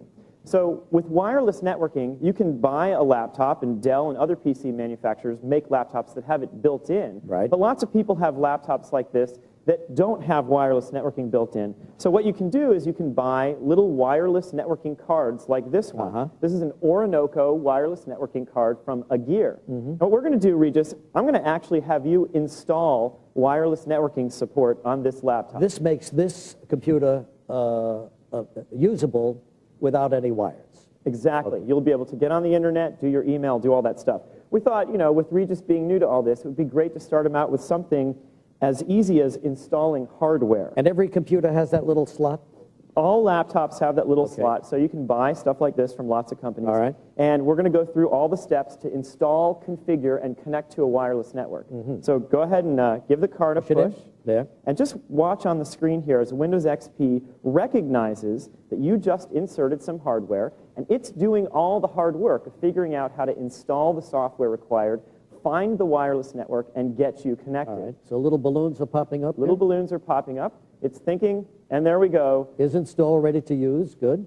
And that's it. And that's it. The hardware is installed and ready to use. I still see wires here. Well, these wires are actually wires that we're using to power the laptop and to get the picture up on the screen to get some audio out. Oh, okay. Okay, so we've now got our wireless network installed here, and you can see there's a balloon that says there's wireless networks right here in the theater. Who would have guessed? A wireless network in the theater. So it has to be in a place where there are wireless network connections. You got it, exactly. And so what we can do is we can just click on the balloon here to see the wireless networks. And in fact, we've set up more than one wireless network here in the theater. So out there in the partner area, people can do wireless. Up here on stage, you and I can do wireless. Okay. And I'm just going to click OK or hit Enter to connect to What this did you hit? wireless network. What did you hit? I hit the Enter key, but I could have So far, 3 moves. I hit this, I push this, and I hit Enter. You got it. That's it. Piece of cake. And right up there on the screen, it says, we are now connected to the backstage network, and our connection is excellent. So this PC right now is actually connected. And to show that to you, I'm going to go over here to the Start button. The Start button is the one place that you click on to find all your programs and anything you want to do. I'm going to open the Internet using Internet Explorer right here, and we'll actually have a web browser. We'll be connected to the network. And what we're looking at is a web page that we have on a server backstage. And we could browse around on the internet and do anything we wanted. Okay. So the second thing that's really cool about wireless networks is that they're very fast. And to show you just how quick they are, I'm going to click on this music link and download a song and have it play over the PC. Music files are kind of big, and it shows how fast a wireless network is. So we click, and there's the music. Wow, that was quick. Simple as that. That was quick. So not only is it easy for you to set up a wireless network, hopefully you'll decide that you can do it, but it's also really fast once you've got it set up. You did mention a key point, Reej, which is that for wireless networking, there has to be an antenna, or you have to have your PC in a place where a wireless network has installed. And I thought it would be cool to show you a little bit about what my wireless day is like when I take my laptop and go to all these places. So let's actually, I'm going to unplug this. I'll yank the screen, yank the power, yank the audio. I'm going to lift this puppy right up, and I want you to join me on a little imaginary walk through my wireless day. Okay? Where are we going? Okay, well, in fact, let's take a look back here. We're going to start at home. Okay, yeah. So step on over here. So you can work it at home without any wire. I can and I do. I have a wireless network in my house, and all I have to do is turn on my laptop or plug in the card. A little balloon pops up on the screen, like the one you see there, telling me that I'm now connected to my home wireless network. Lots of companies are building accessories that let you connect to a wireless network in your house. How did you make that? You just buy that and you put it in your house? Exactly. You buy that, you connect it to the internet, you have a little wireless card like this, turn on your laptop. With Windows XP, you're good to go. And then you can browse the web, play online games, do all kinds of stuff. My wife and I like to sit in front of the TV on Sundays with our laptops and update our fantasy football scores to see how we're doing. Sounds exciting. Exactly. Okay, let's move on. Yeah. Another place where wireless networking is becoming really popular is at work, in the office. I take my laptop to the office a bunch, and all I have to do is turn it on. I could be in a conference room, I could be in the cafeteria. And most offices are set up for wireless. Many actually are. In fact, we did a survey recently. 70% of CIOs of large companies say they are currently testing wireless networks at their businesses now. That would speed up everything in the business, wouldn't it? That's the idea. Yeah. So people could take their laptops and work in the cafeteria, or if you're stuck in a meeting that's not the most productive meeting in the world, you can get some other work done. Okay. All right, let's move on. Another great place where wireless networking can really provide benefits to people, where it's taking off. I see them all the time. In airports? You got it. Yeah. So you go to an airport. I can take my laptop to an airport. In fact, on the way here, I did this at Seattle Airport, where there's wireless networking. I turn it on, and sure enough, at the airport, I'll get a little balloon like that telling me if there's a wireless network. If there is, like in this case, I can click on that, see a list of available networks, and companies like Wayport are actually installing this service in lots of airports today, so people can go, they pay a small fee just to get online, and then while they're waiting for their flight, they can be doing their email, on the web, all kinds of stuff like that. What about on the flight, Joe? Not yet? Not yet, but I'm sure we'll get there soon. Okay. One cool thing, by the way, Wayport is one of these companies that's got this support in airports. Wayport has announced that for all Windows XP customers, starting today until the end of January, that Wayport wireless service will be free if you're using Windows XP. No kidding. So that's kind of cool. That's nice. Good. The last place.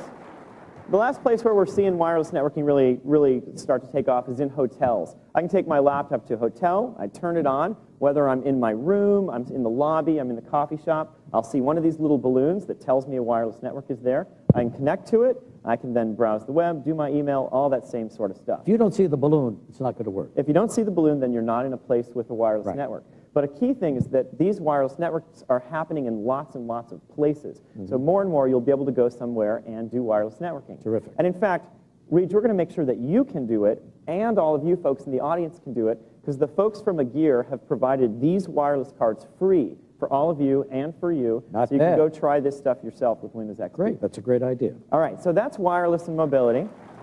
Thanks. I think Bill has probably made it to... Are we going to check in with him? We should check in with him. I hope he's there safe and sound. Bill Gates in Times Square. Hi. There he is. I'm here at the Starbucks in Times Square. Let's go see what's happening inside. I'll take an iced decaf triple venti, skim, light on the ice, latte. Next. Hi. I'll take an 11 megabit 802.11 with a dynamic IP connection. And I'll have a beverage with it too. Well, your network's up, and here's your drink, sir. Wow, that's a strong double mocha. Sir, that's hot chocolate. Wireless network. Outstanding. Dude, isn't it complicated to go wireless? No, it's a snap. You'll be on the web faster than the Yankees beat the Mariners. Mercage. Very catchy. Excuse me, I've got a Windows Messenger request. Hi, Bill. Howard Schultz. What a coincidence. I'm in a Starbucks right now. The wireless network you're testing in here is great. It's Howard Schultz. He's the head of Starbucks. Hey, they're talking on the internet. By this time next year, Starbucks is planning to offer customers high-speed wireless internet access in many of our stores across the country. Terrific. Windows XP will be a big help for that. It's so fast I was surfing before I was sipping. Absolutely. We're also planning to use Windows XP with Compaq technologies in our stores. We're also going with Windows XP in our enterprise. Thanks a lot, Howard. Have a great launch. Next time, the coffee's on me. Well, hot chocolate. Did that guy say something about free coffee? Joe, Regis, back to you. Thanks very much, Bill. Ed Kotz. Anyway, they're smart people, these Starbucks folks. They're everywhere. They sell their double decaf lattes and Oprah book CDs, everything, and now they're wireless too. You got it. And wireless really is one of the cool things about Windows XP. But what we want to talk about now, and why we're here, is to talk about digital media. Yeah, what exactly is that? Well, digital media is the idea that you could take pictures or music or videos or all kinds of content, stuff like this, the way it is today, and put it on your PC and then be able to deal with it easily and do lots of great stuff with it. You can condense all of these CDs on your PC. Not only all of these CDs, but all of these pictures. I have a box like this at my house, tons of pictures. Everybody's got these, and these videotapes. I've been trying to record all your shows, actually. Sure. Maybe you and your wife could have a ball on Monday night, too. Yeah. All right, now where do we go? Okay, so let's go over here. Let's go over here. Come on, step right up here, and we'll take a look at photos. So what we have, this is a HP Pavilion PC, and see that box of pictures there? That's got about 2,000 pictures in it. We have all of those pictures on this PC. How'd they get there? Well, it's actually pretty easy with Windows XP. For one thing, you could use a digital camera to take them. You connect it with a wire. Windows XP recognizes it and copies the pictures to your PC. Or you could use a scanner to take pictures like that, scan them in, and have them on your PC. But then how do you know which picture comes up after the next one? Well, let's take a look, actually. Okay. Well, I'll give you a quick look. Now, again, to do this, I just have to go to the Start button, place to start stuff. And one of the things on here is My Pictures. That's the My Pictures folder where all of these pictures have been stored. And you can see I have tons and tons of them, and they're categorized in little folders. Every time I take my digital camera and plug it in, I type in a name, and they all go together. So if I want to expand one or enlarge it, okay, I can do that? Let's try it. We have a folder full of pictures here that were taken for a photo event that Hewlett-Packard did, where they gave digital cameras to a bunch of folks from age of 6 to 64 who weren't experts with them, and they went around the city and took pictures. Central Park. You got it. So I can flip through these pictures using Windows XP's film strip view, and I can see them right here on the screen. And there's actually lots and lots of great stuff I can do with them once I have them Can I here. print these pictures out? Well, thanks for the segue, actually. In fact, you can. If you look right over here, if you look right over here on the picture tasks, there's lots of things that we make it easy for you to do with pictures, like view them as a slideshow, Yeah. or you asked about printing. Yeah. I can click print this picture and print it on my own printer, or I can order prints online, and a company like Kodak or Shutterfly will provide the service for me to actually get those prints in the mail. Order it online and it comes to you. And it comes to you. In fact, I want to show you an example. We have here one of the things that digital photography has finally caught up with film photography in is the quality of the photos. There's a Sony camera out there that's a 5-megapixel camera. And with that Sony camera, you can take pictures and blow them up to this size, and they actually still look great. It's fine enough definition that you probably would be willing to hang it on the wall. Absolutely. If you knew who this person You was. can get it that big, too. You can, exactly. In fact, this was printed by someone from the development team, and I'm sure that's their kid. But you need this. All the pictures are on that computer, and then you can print, order prints, and so on. But in fact, that's not all you can do. As I'm showing you these tasks here, one of the other things that a lot of people want to do is share their pictures with other folks. Yes. So I have family who live in Florida. If I want to share pictures, I can email them. So here's a picture, and if I want to email this, I just click on email. Now, actually, people can do a lot of this stuff today. But it comes out a little grainy. I've seen some of them. It can come out strange. It could be a picture that's really big. And in fact, that's what I wanted to show here. This picture is 2.25 megabytes. And that's actually pretty big. It wouldn't even fit on a floppy disk, just that one picture. And that's how the quality is so high. If I were to send that to my sister who has a modem, it would really take her a very long time to download it. It wouldn't be very considerate of me to do that. But what Windows XP does, so that you don't have to know all this, if you were to use the PC, for example, and click email this file, Windows XP will detect that the picture is really big and automatically offer to make it smaller for you. And then you just click OK, and then you'll get your email message. You type in the name of the person you want to send it to, and off goes the email. And it shows up on their computer. It'll show up on their computer. And you see right here, this picture is now really small, only 63K. It's a very small size, but when I open it up, it still looks really nice. So the person on the other end can see the picture.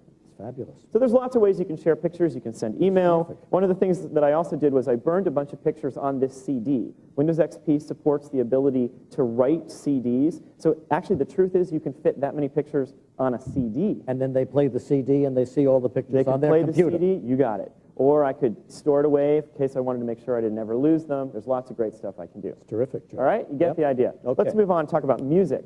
Over here we have a Sony Vaio MX. This is a Sony PC that comes with Windows XP, and I want to show you some of the cool stuff that you can do with music. I'm going to go right over here and open the My Music folder, and in fact, all of those CDs, that's 2,000 CDs, we have stored on this computer right here. Just like the pictures are stored on this one. Exactly. In fact, there's room on the PC to put even all the CDs and all the pictures. No kidding. Yeah, so you can get all that stuff on there. You know, you think about using audio CDs today. They're great, but if you lose one, then you don't have it anymore if it gets all scratched up. This way, you can keep all your music safe and together in one place. And how's the sound quality? Good? Sound quality is great, and I'll show you in a second. So if you see, I can scroll through the My Music folder and see all my digital music files. I have tons and tons of them in here. I've just scrolled along. I'm barely through the B's. I'm a Billy Joel fan, local guy. So let me go in there and I'll show you. I have a bunch of Billy Joel albums here. Okay. And if I want to do something with the music, listen to it or whatever. You just keep hitting that little mouse and all of these things happen. Huh? I just double-click the button, go in, and there I am. So Windows XP makes it easier for you to deal with all these music files. Once you put the CD in, copy them to your hard disk, it can tell you who the artist is, how long the song is, and so on. If I want to play the music, I can just select a song, go over here, and choose Play. And that song will be selected along with the rest of the content in the album. In Media Player will come up here, and we're listening to some classic, appropriate Billy Joel. Wow, fantastic. And that's 2,000 albums at least, huh? On this PC. On CDs, yeah. Yep. Okay, so this is Windows Media Player. I want to show you a little bit about it. It's been updated for Windows XP to make playing and dealing with music really effortless for people. So you see I have my playlist here, my album art. The Media Player also makes it possible for me to deal with all that music. So if I go into my media library, I can look at it in different ways. I can look at it for example, by album. The list you saw before was all by They're artist. all listed there, huh? They're all here. And So who did that? You know, we pay these folks a bunch of money to stick the CDs in, get all the music on here, and we're ready for the demo. Okay, good. But you might imagine if you have your own music collection, you'll take one CD, stick it in, listen to it, it'll be copied to the hard disk. Later, you'll stick another CD, listen to it, Right. and it all happens pretty automatically.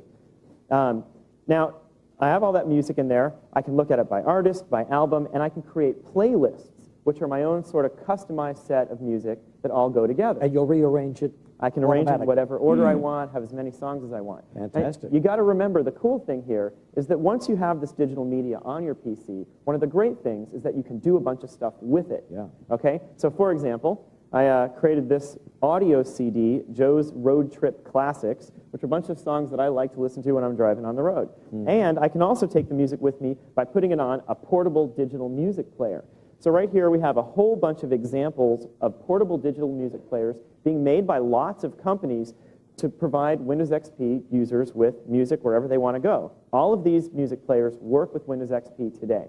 So once you have the music, you can do lots of great stuff with it. And how? What do you think? I think it's great. And you've got every artist ever? Well, we have a lot. There's 2,000 in here right now. Fabulous. In fact, one of the things that some people say when I show this is that I go into this list and it's a little on the long side. You know, if I have to find a particular album in there, you got to scroll through all this. And if I let you use it for a while, you might find that kind of inconvenient. Yeah. And in fact, I heard on your show that you mentioned to Bill that you'd like to be able to talk to computers.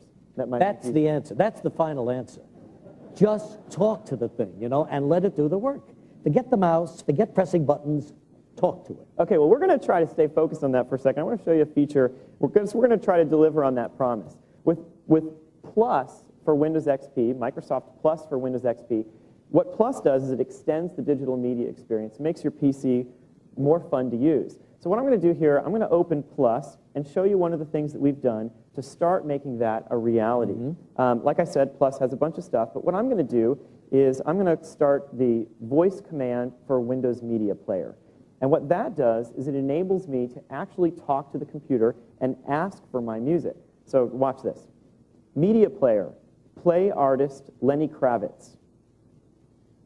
I think I spoke too soon. It wasn't quite ready, so I'll try it again. Media Player, play artist Lenny Kravitz. This better work. I don't hear Lenny. I don't hear Lenny yet either. We'll try it one more time. Maybe Lenny's not in there. Sometimes we have trouble with the mics being hooked up here. Right, Joe, sure. See, this is exactly what I'm talking about. Here's a professional. Lenny Kravitz, please. Nothing. Give it another shot. I think it has to be a little quieter in here for me to do that. Okay. Media Player, play artist Lenny Kravitz. All right. You got him. That's it. Now you're showing me something, Joe. Thank you. Yeah, now I like it. Yeah, we thought this is it's a cool and useful feature. Can you narrow it down, Joe, to the song you want to hear by Lenny? Or you can ask for genre, song. There's a lot. Out of those 2,000 CDs, out of the million songs on them, you can narrow it down to Yeah. That's fabulous. In fact, we have a little surprise for you, Reg. What do you got? Watch this. Media Player, play artist Regis Philbin. Oh, I like him. Big hit, this album. Oh, I love that song.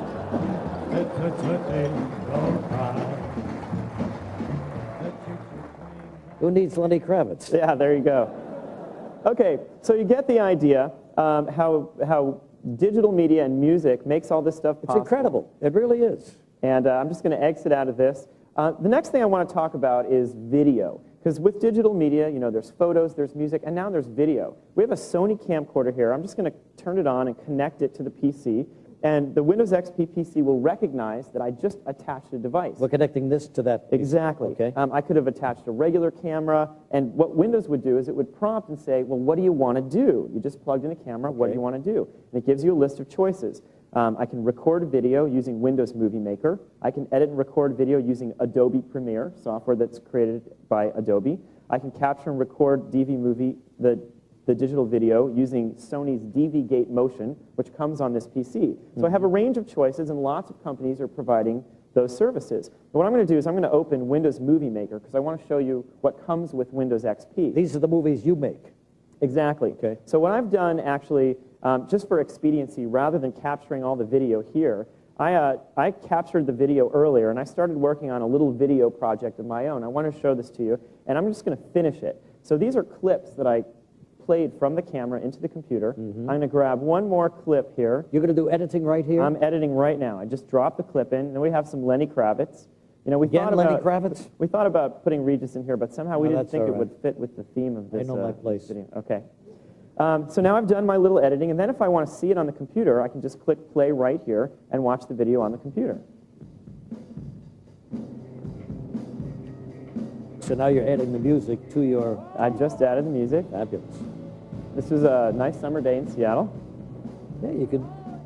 You're your own movie producer, director, and editor. I'm trying. Yeah, very It's good. possible with Movie Maker that's part of Windows XP and with some of the stuff that other folks are doing. So what I can do is I can create that little movie, but again, remember, it's what you can do with the stuff once you have it. Sure. I can save it to my hard disk and keep it. I could put it on a CD. I could send it to my friends or family by email. It would automatically make it small and send it out so other people could watch. But what I want to show actually is a really cool thing that a different company has provided, which is the ability to create DVDs. So this VAIO computer actually comes with a writable DVD drive. And a company called Sonic has an application that can create DVDs. What we did before the show today was we took that same video and actually burned a DVD. And over here I have a Sony consumer DVD player, just like DVD players that lots of people have. I can stick the DVD in the drive. You might imagine I sent the video to my family or to my friends. They can take it home. I click play, and voila, they're able to watch my edited video on a DVD. Wow. You transfer that from PC to PC, or you have to mail it to them? I could mail it to them. I could hand it to them. If I thought I was a really great filmmaker, I could put my DVDs in stores and try to sell them. Families are going to love that. All right. So that's video. It's pretty good, Joe. Thanks. Awfully good. It's incredible. It really is. There's one more thing that we want to show related to digital media. Now, as Jim and Bill said, Windows XP includes experiences that are part of Windows XP, but it's also really important that other companies can create and build even new experiences that are not things that we worked on. So I want to show an example of that. There's a company called Snapstream that has created a product called Personal Video Station. And what they're doing is taking advantage of features built into the Windows XP platform to create this program that lets you use your PC like a fancy VCR. You plug your cable TV in, and then it can record TV shows, and you can do all kinds of stuff with those TV shows once you recorded them. And the Windows XP platform makes that pretty easy for these folks to do. So here we are. To record a show, I just go click on the record function here, and you see this is a program guide from local New York shows here. This is what you'd see if you had this PC at your house. And if you see any shows on here that you think would be good ones for me to record, let me know. Any ideas? I love that Who Wants to Be a Millionaire show. Oh, that's a good idea. So I can just click right on that, and I can record it. You know, I can record it once. I can record it weekly. Whenever it comes up, you'll record it. Yeah. In fact, since you're here, I'll record it daily. I just click on that, and the application shows me that it's now added to my scheduled recording lists. So now the PC is going to automatically record the show whenever it finds it. Okay? Is it one show per PC? You can store lots of shows on Okay. the PC. And in fact, I'm going to go over here to the watch function, and this is how I watch TV shows. All of these TV shows have been recorded. So if I want to watch your show, let's see how you did that day. I'll click the play button. The TV show comes up in Windows Media Player here, and I can go to full screen mode and use my PC just like a TV. Boy, the quality is fantastic, isn't it? Do you mean the quality of the show? Or No, I mean of the picture I'm seeing. I mean, it's really great. Oh, well, we think it is too, and that's what these folks He's are a able to... nice-looking guy, yeah. That's what these folks are able to do with the Windows Media technologies that are part of Windows XP. And only on XP Windows can you get all this. You can do some of this stuff with other PCs, but Windows XP pulls these experiences together in a way that makes it really easy for people to use and adds new features and functionality to people writing applications. Now, I want to show you one more thing in digital media. Whoa, yikes. You go down, Joe, we're dead, you know. Come on around here. Like I've been saying, one of the great things about digital media is what you can do with the content once you have it. So we have a Compaq Pocket PC right here. This is an ordinary Pocket PC people can buy today. And what you can do with Windows XP and the Snapstream software is actually take those TV shows and move them onto your Pocket PC or your laptop so you could take them with you. If you want to put your kids in the car and give them something to watch, or if you want to have something with you on the plane. How many can you take on that? It depends how much memory you have, but you can buy little cards that extend the memory and keep a bunch of shows on there. So if I want to watch your show when I'm on the plane, I just click the link, and right there, I got TV it's everywhere in the palm of my hand. Okay. I tell you, you boggle the mind. I just hope I can remember all this when I get home. I'm sure I will. What's next? Okay, well, that is the digital video. Incidentally, where's the digital big boy? music. Where is he? I think he's out there in Times Square. Still in Times Square? Hope he's all right. Well, we should probably check in and see what's up with him now. So, Bill, are you there? Bill? We're here at the Virgin Store in Times Square. Let's go see what's happening.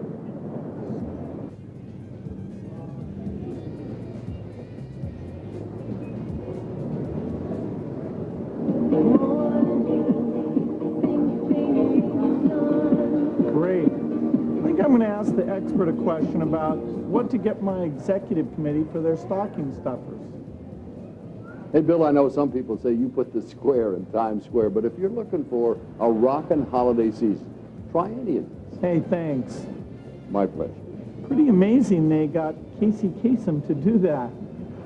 Hey, buddy, you're going to be done with this XP workstation anytime soon. Hey, this is really cool. We've got XP delivering 250,000 music clips, 11,000 DVD previews, and 7,000 video games. It's a great use of the media technology in XP. Nice haircut. Hey, what kind of music do you like? The reigning Prince of Pop. What else? Well, what do you got? Let me look at that.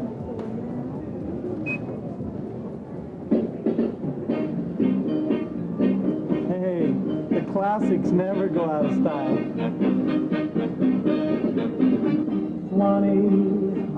I've got one more stop to make. Back to you, Joe and Regis.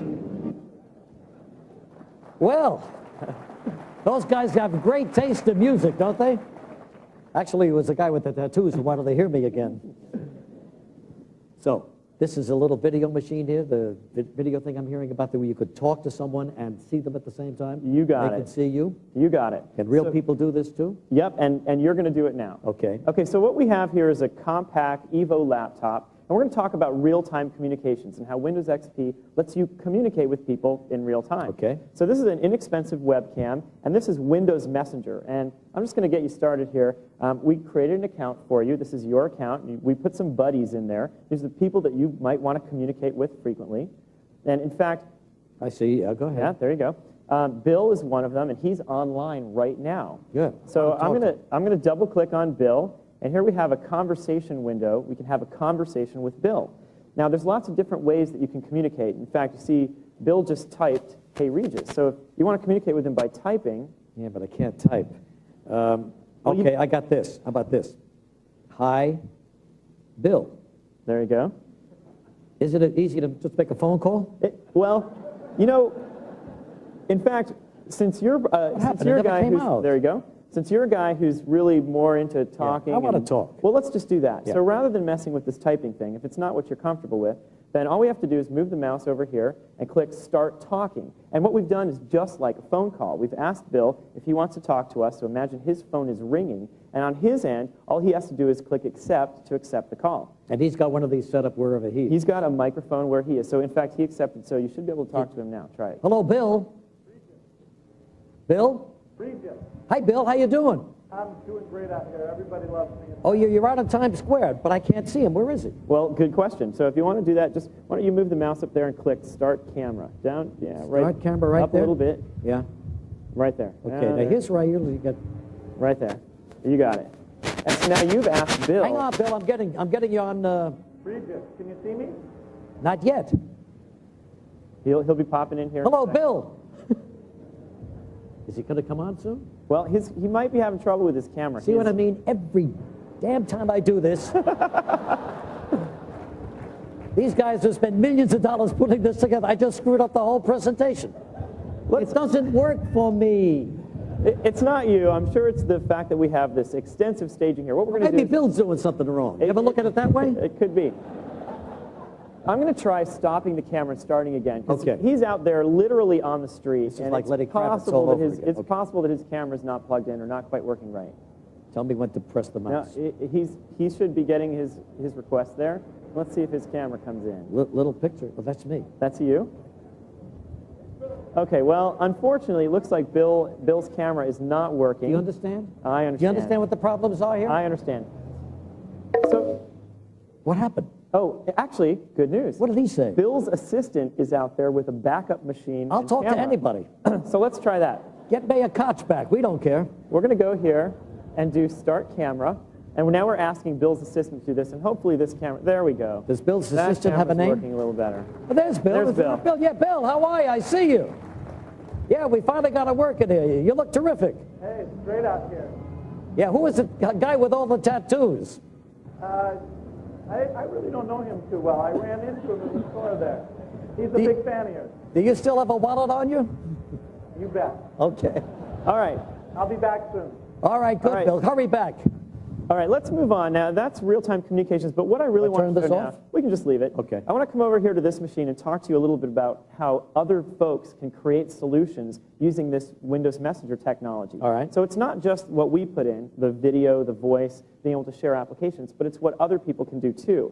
So here I have Windows Messenger. Imagine this is my work machine. In fact, this version of Windows Messenger is updated. And everyone who has Windows XP today can get an updated version of Windows Messenger. It's that kind of thing Bill was talking about where we continually improve Windows XP. So here's my Messenger account. I have a bunch of contacts. Now, the first thing that I want to talk about is using communications to make existing scenarios better. The folks from McAfee are experts at protecting your PC against viruses, and they've done a version of their application specific to Windows XP, and one of the things that they have done is taken advantage of this communications technology to be able to notify people when an important virus event is happening. So they can actually send out an alert, and it'll pop up on your screen just like that to tell you if you need to be aware about a particular virus. Okay. So that's one example. Another example, Verizon, actually the largest phone company in the US, they're doing work with Windows Messenger to make using your phone actually work a little bit better through the power of the PC. So here I've gone to a Verizon tab in Messenger, and I can see whether I have any voicemail. I can see whether there's caller ID for me. And one cool thing that they can do is they can tell you if you're getting a phone call at a place you're not. So if I'm at work and my phone rings at home, they can notify me with a pop-up telling me that I've just received a call at home. And in fact, I could even transfer the call from home to work or check my voicemail, and the PC makes it easy for people to find those kinds of features. Okay? Another thing that folks are doing with this, there's this company called CNM, and they do work with phones, and what they've tried to do is use Windows Messenger to help connect people over phones. So what I'm going to do actually is select a bunch of my contacts here. I won't select quite all of them. I'm going to add them to the CNM application, and I can do lots of stuff with these people. But what I'm going to do actually is start a conference call. I'm going to use my PC to start a conference call. And right now, the CNM network is setting up a conference call. It just takes it a minute, and then it's going to dial all these people's phones. In fact, all of them? It's going to dial all these phones and put them together in a conference call. And sometimes the cell network takes a little while. In fact, there are the phones, and we have a phone here for you because we put you on the conference call. And out there in the audience, we have some folks who have cell phones that we've invited into this conference call. You can go ahead and answer that. I don't know how. How do I do you that? just, the green button answers the phone. And there. Hello? And you're on the conference call. We're not going to spend time in the conference call. You get the idea. If I wanted I want to be a part of the conference. If I wanted to have this conference call and if someone was being a pain and I wanted to boot them out, I could select them. You see here in the app. And I could mute them. Yeah. No offense. I didn't mean to, I wasn't talking about you necessarily. I can chat with people while I'm having the conference call. So this really makes communication easier. And the nice thing about it is if you use Windows Messenger and you have a bunch of buddies, they're already ready and available for you to set up conference calls and do lots of other things with. So you guys have joined everything. Every year you get a little closer to joining everything together. We're trying to get all these devices and applications to work together in a way that people can get things done and then allow all these other companies to create great new services and features for their customers. The last thing we have to show, this is an application from FYE. FYE is a large retailer in the US. They sell music and video, and they've created an application for Windows XP that pulls together media and communications to create a community around people buying music and videos. So I want you to imagine that I recently visited an FYE store. And if I have one of these little FYE frequent buyer cards, they'll scan it in when I buy a CD.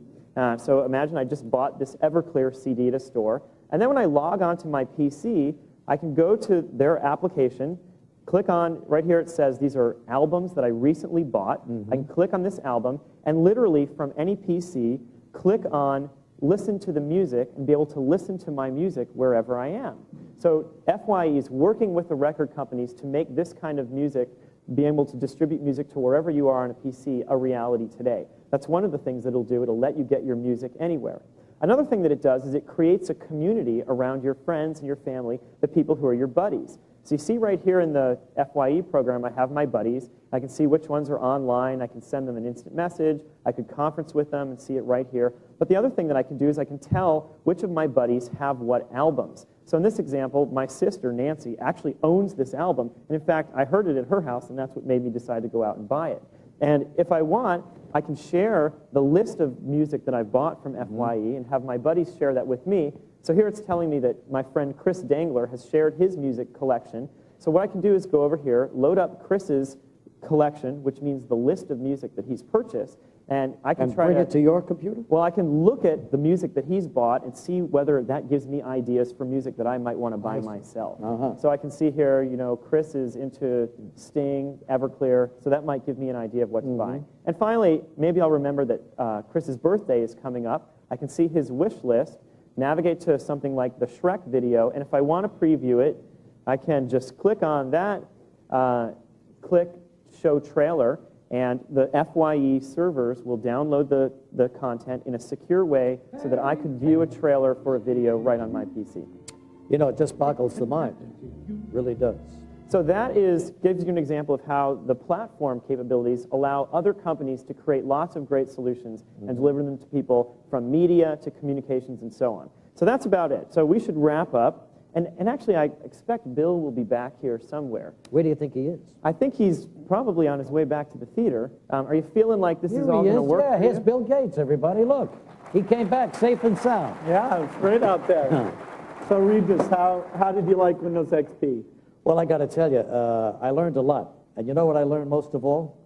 That on Sunday night, he and his wife like to sit on the couch and play No, I learned a bunch of stuff here, Bill, but it really knocks you out.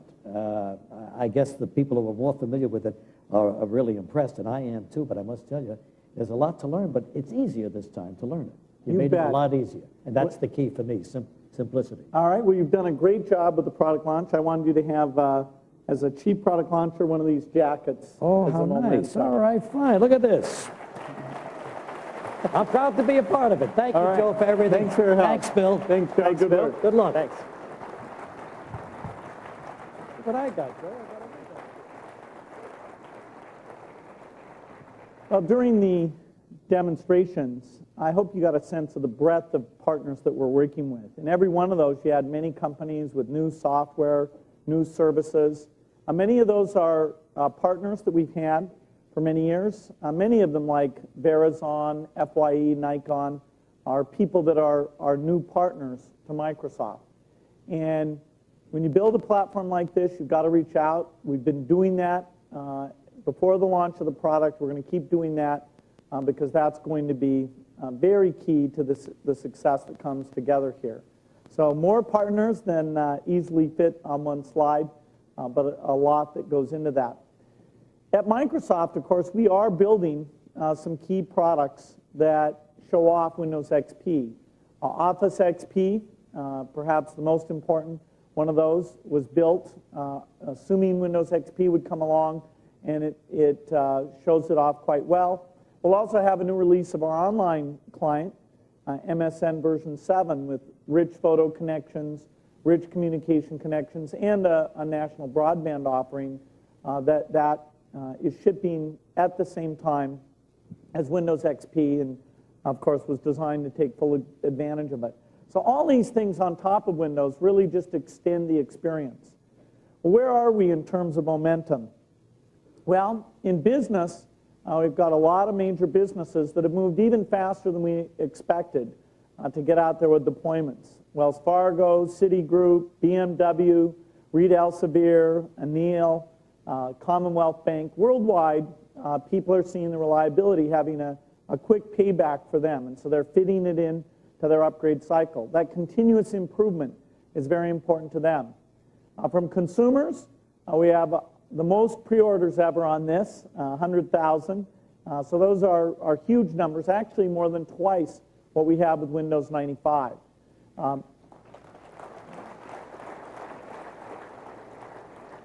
If you go into a store to buy a PC today, you'll see that those PCs overwhelmingly have XP. In fact, there are over 5 million PCs worldwide sitting in stores ready to go with XP. So very key to this selling season that's coming along. So certainly since Windows 95, there's never been anything like it. We've learned a lot since then, and we're launching off of a much bigger industry, a much bigger installed base than ever before. And we think that will drive things forward in a big way. So what kind of things can you expect to see when you go into those stores? Well, each retailer will be creative in their own way about packaging neat new things because of the extra traffic they're going to have. You'll see that many of them, particularly with the Pro Edition, are including RAM. And I was amazed to see that you can get 128 megabytes of free RAM, or even more in many of these offers. One of our partners in the 802.11 world, Wayport, is saying that all their connections be free for XP users all over the next 3 months. And then the variety of deals, software add-ons, peripheral add-ons, digital cameras, all the things that show off why we needed this new platform. The retailers have put neat things together that go around that. The consumer version is a $99 upgrade, and that's traditionally what we've done. The professional version is a $199 upgrade. Again, the same as we've done in the past, despite the incredible new capabilities that we've got here. So we want to make it easy to move up to this new level, and the retailers are helping us to do that. So there's a lot of progress that starts with Windows XP. Over this holiday, if you take all the different systems and peripherals, the total size, the total selling worldwide will be over 100 billion. The product fits into the need to re-energize sales, fits into the need to have this overall ecosystem tackle the new scenarios, whether it's cameras or DVD, all the different things you've seen, and it's an opportunity to drive communications things up to a whole new level. So a lot of new beginnings here as the computer industry moves into a phase assuming the much richer platform. As part of the launch here today, we are not only celebrating the product, but we're celebrating what's gone on in the spirit of New York City, the resilience of this city. And so as part of the launch, we have a free Sting concert that's taking place today. It's a free concert for everybody to go and be a part of that. And I understand Sting is already here and warming up. Let's look and see if it looks like he's almost ready. Good morning, everybody. It's Sting here. I trust everything's going well at the launch. The band and I are preparing ourselves for the show at 1 o'clock, so please come over and have a great time. See you later.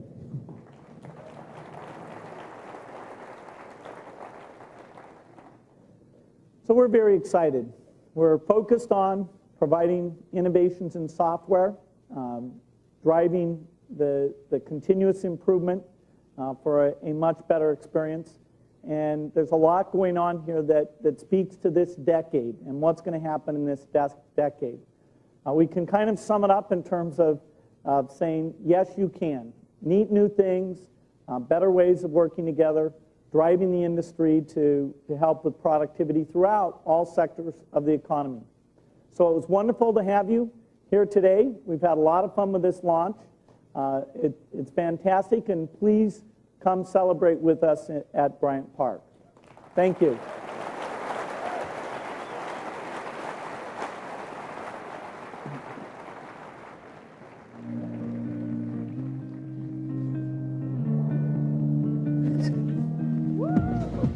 Ladies and gentlemen, you can pick up your copy of Windows XP in the South and West lobby throughout the day. Thank you.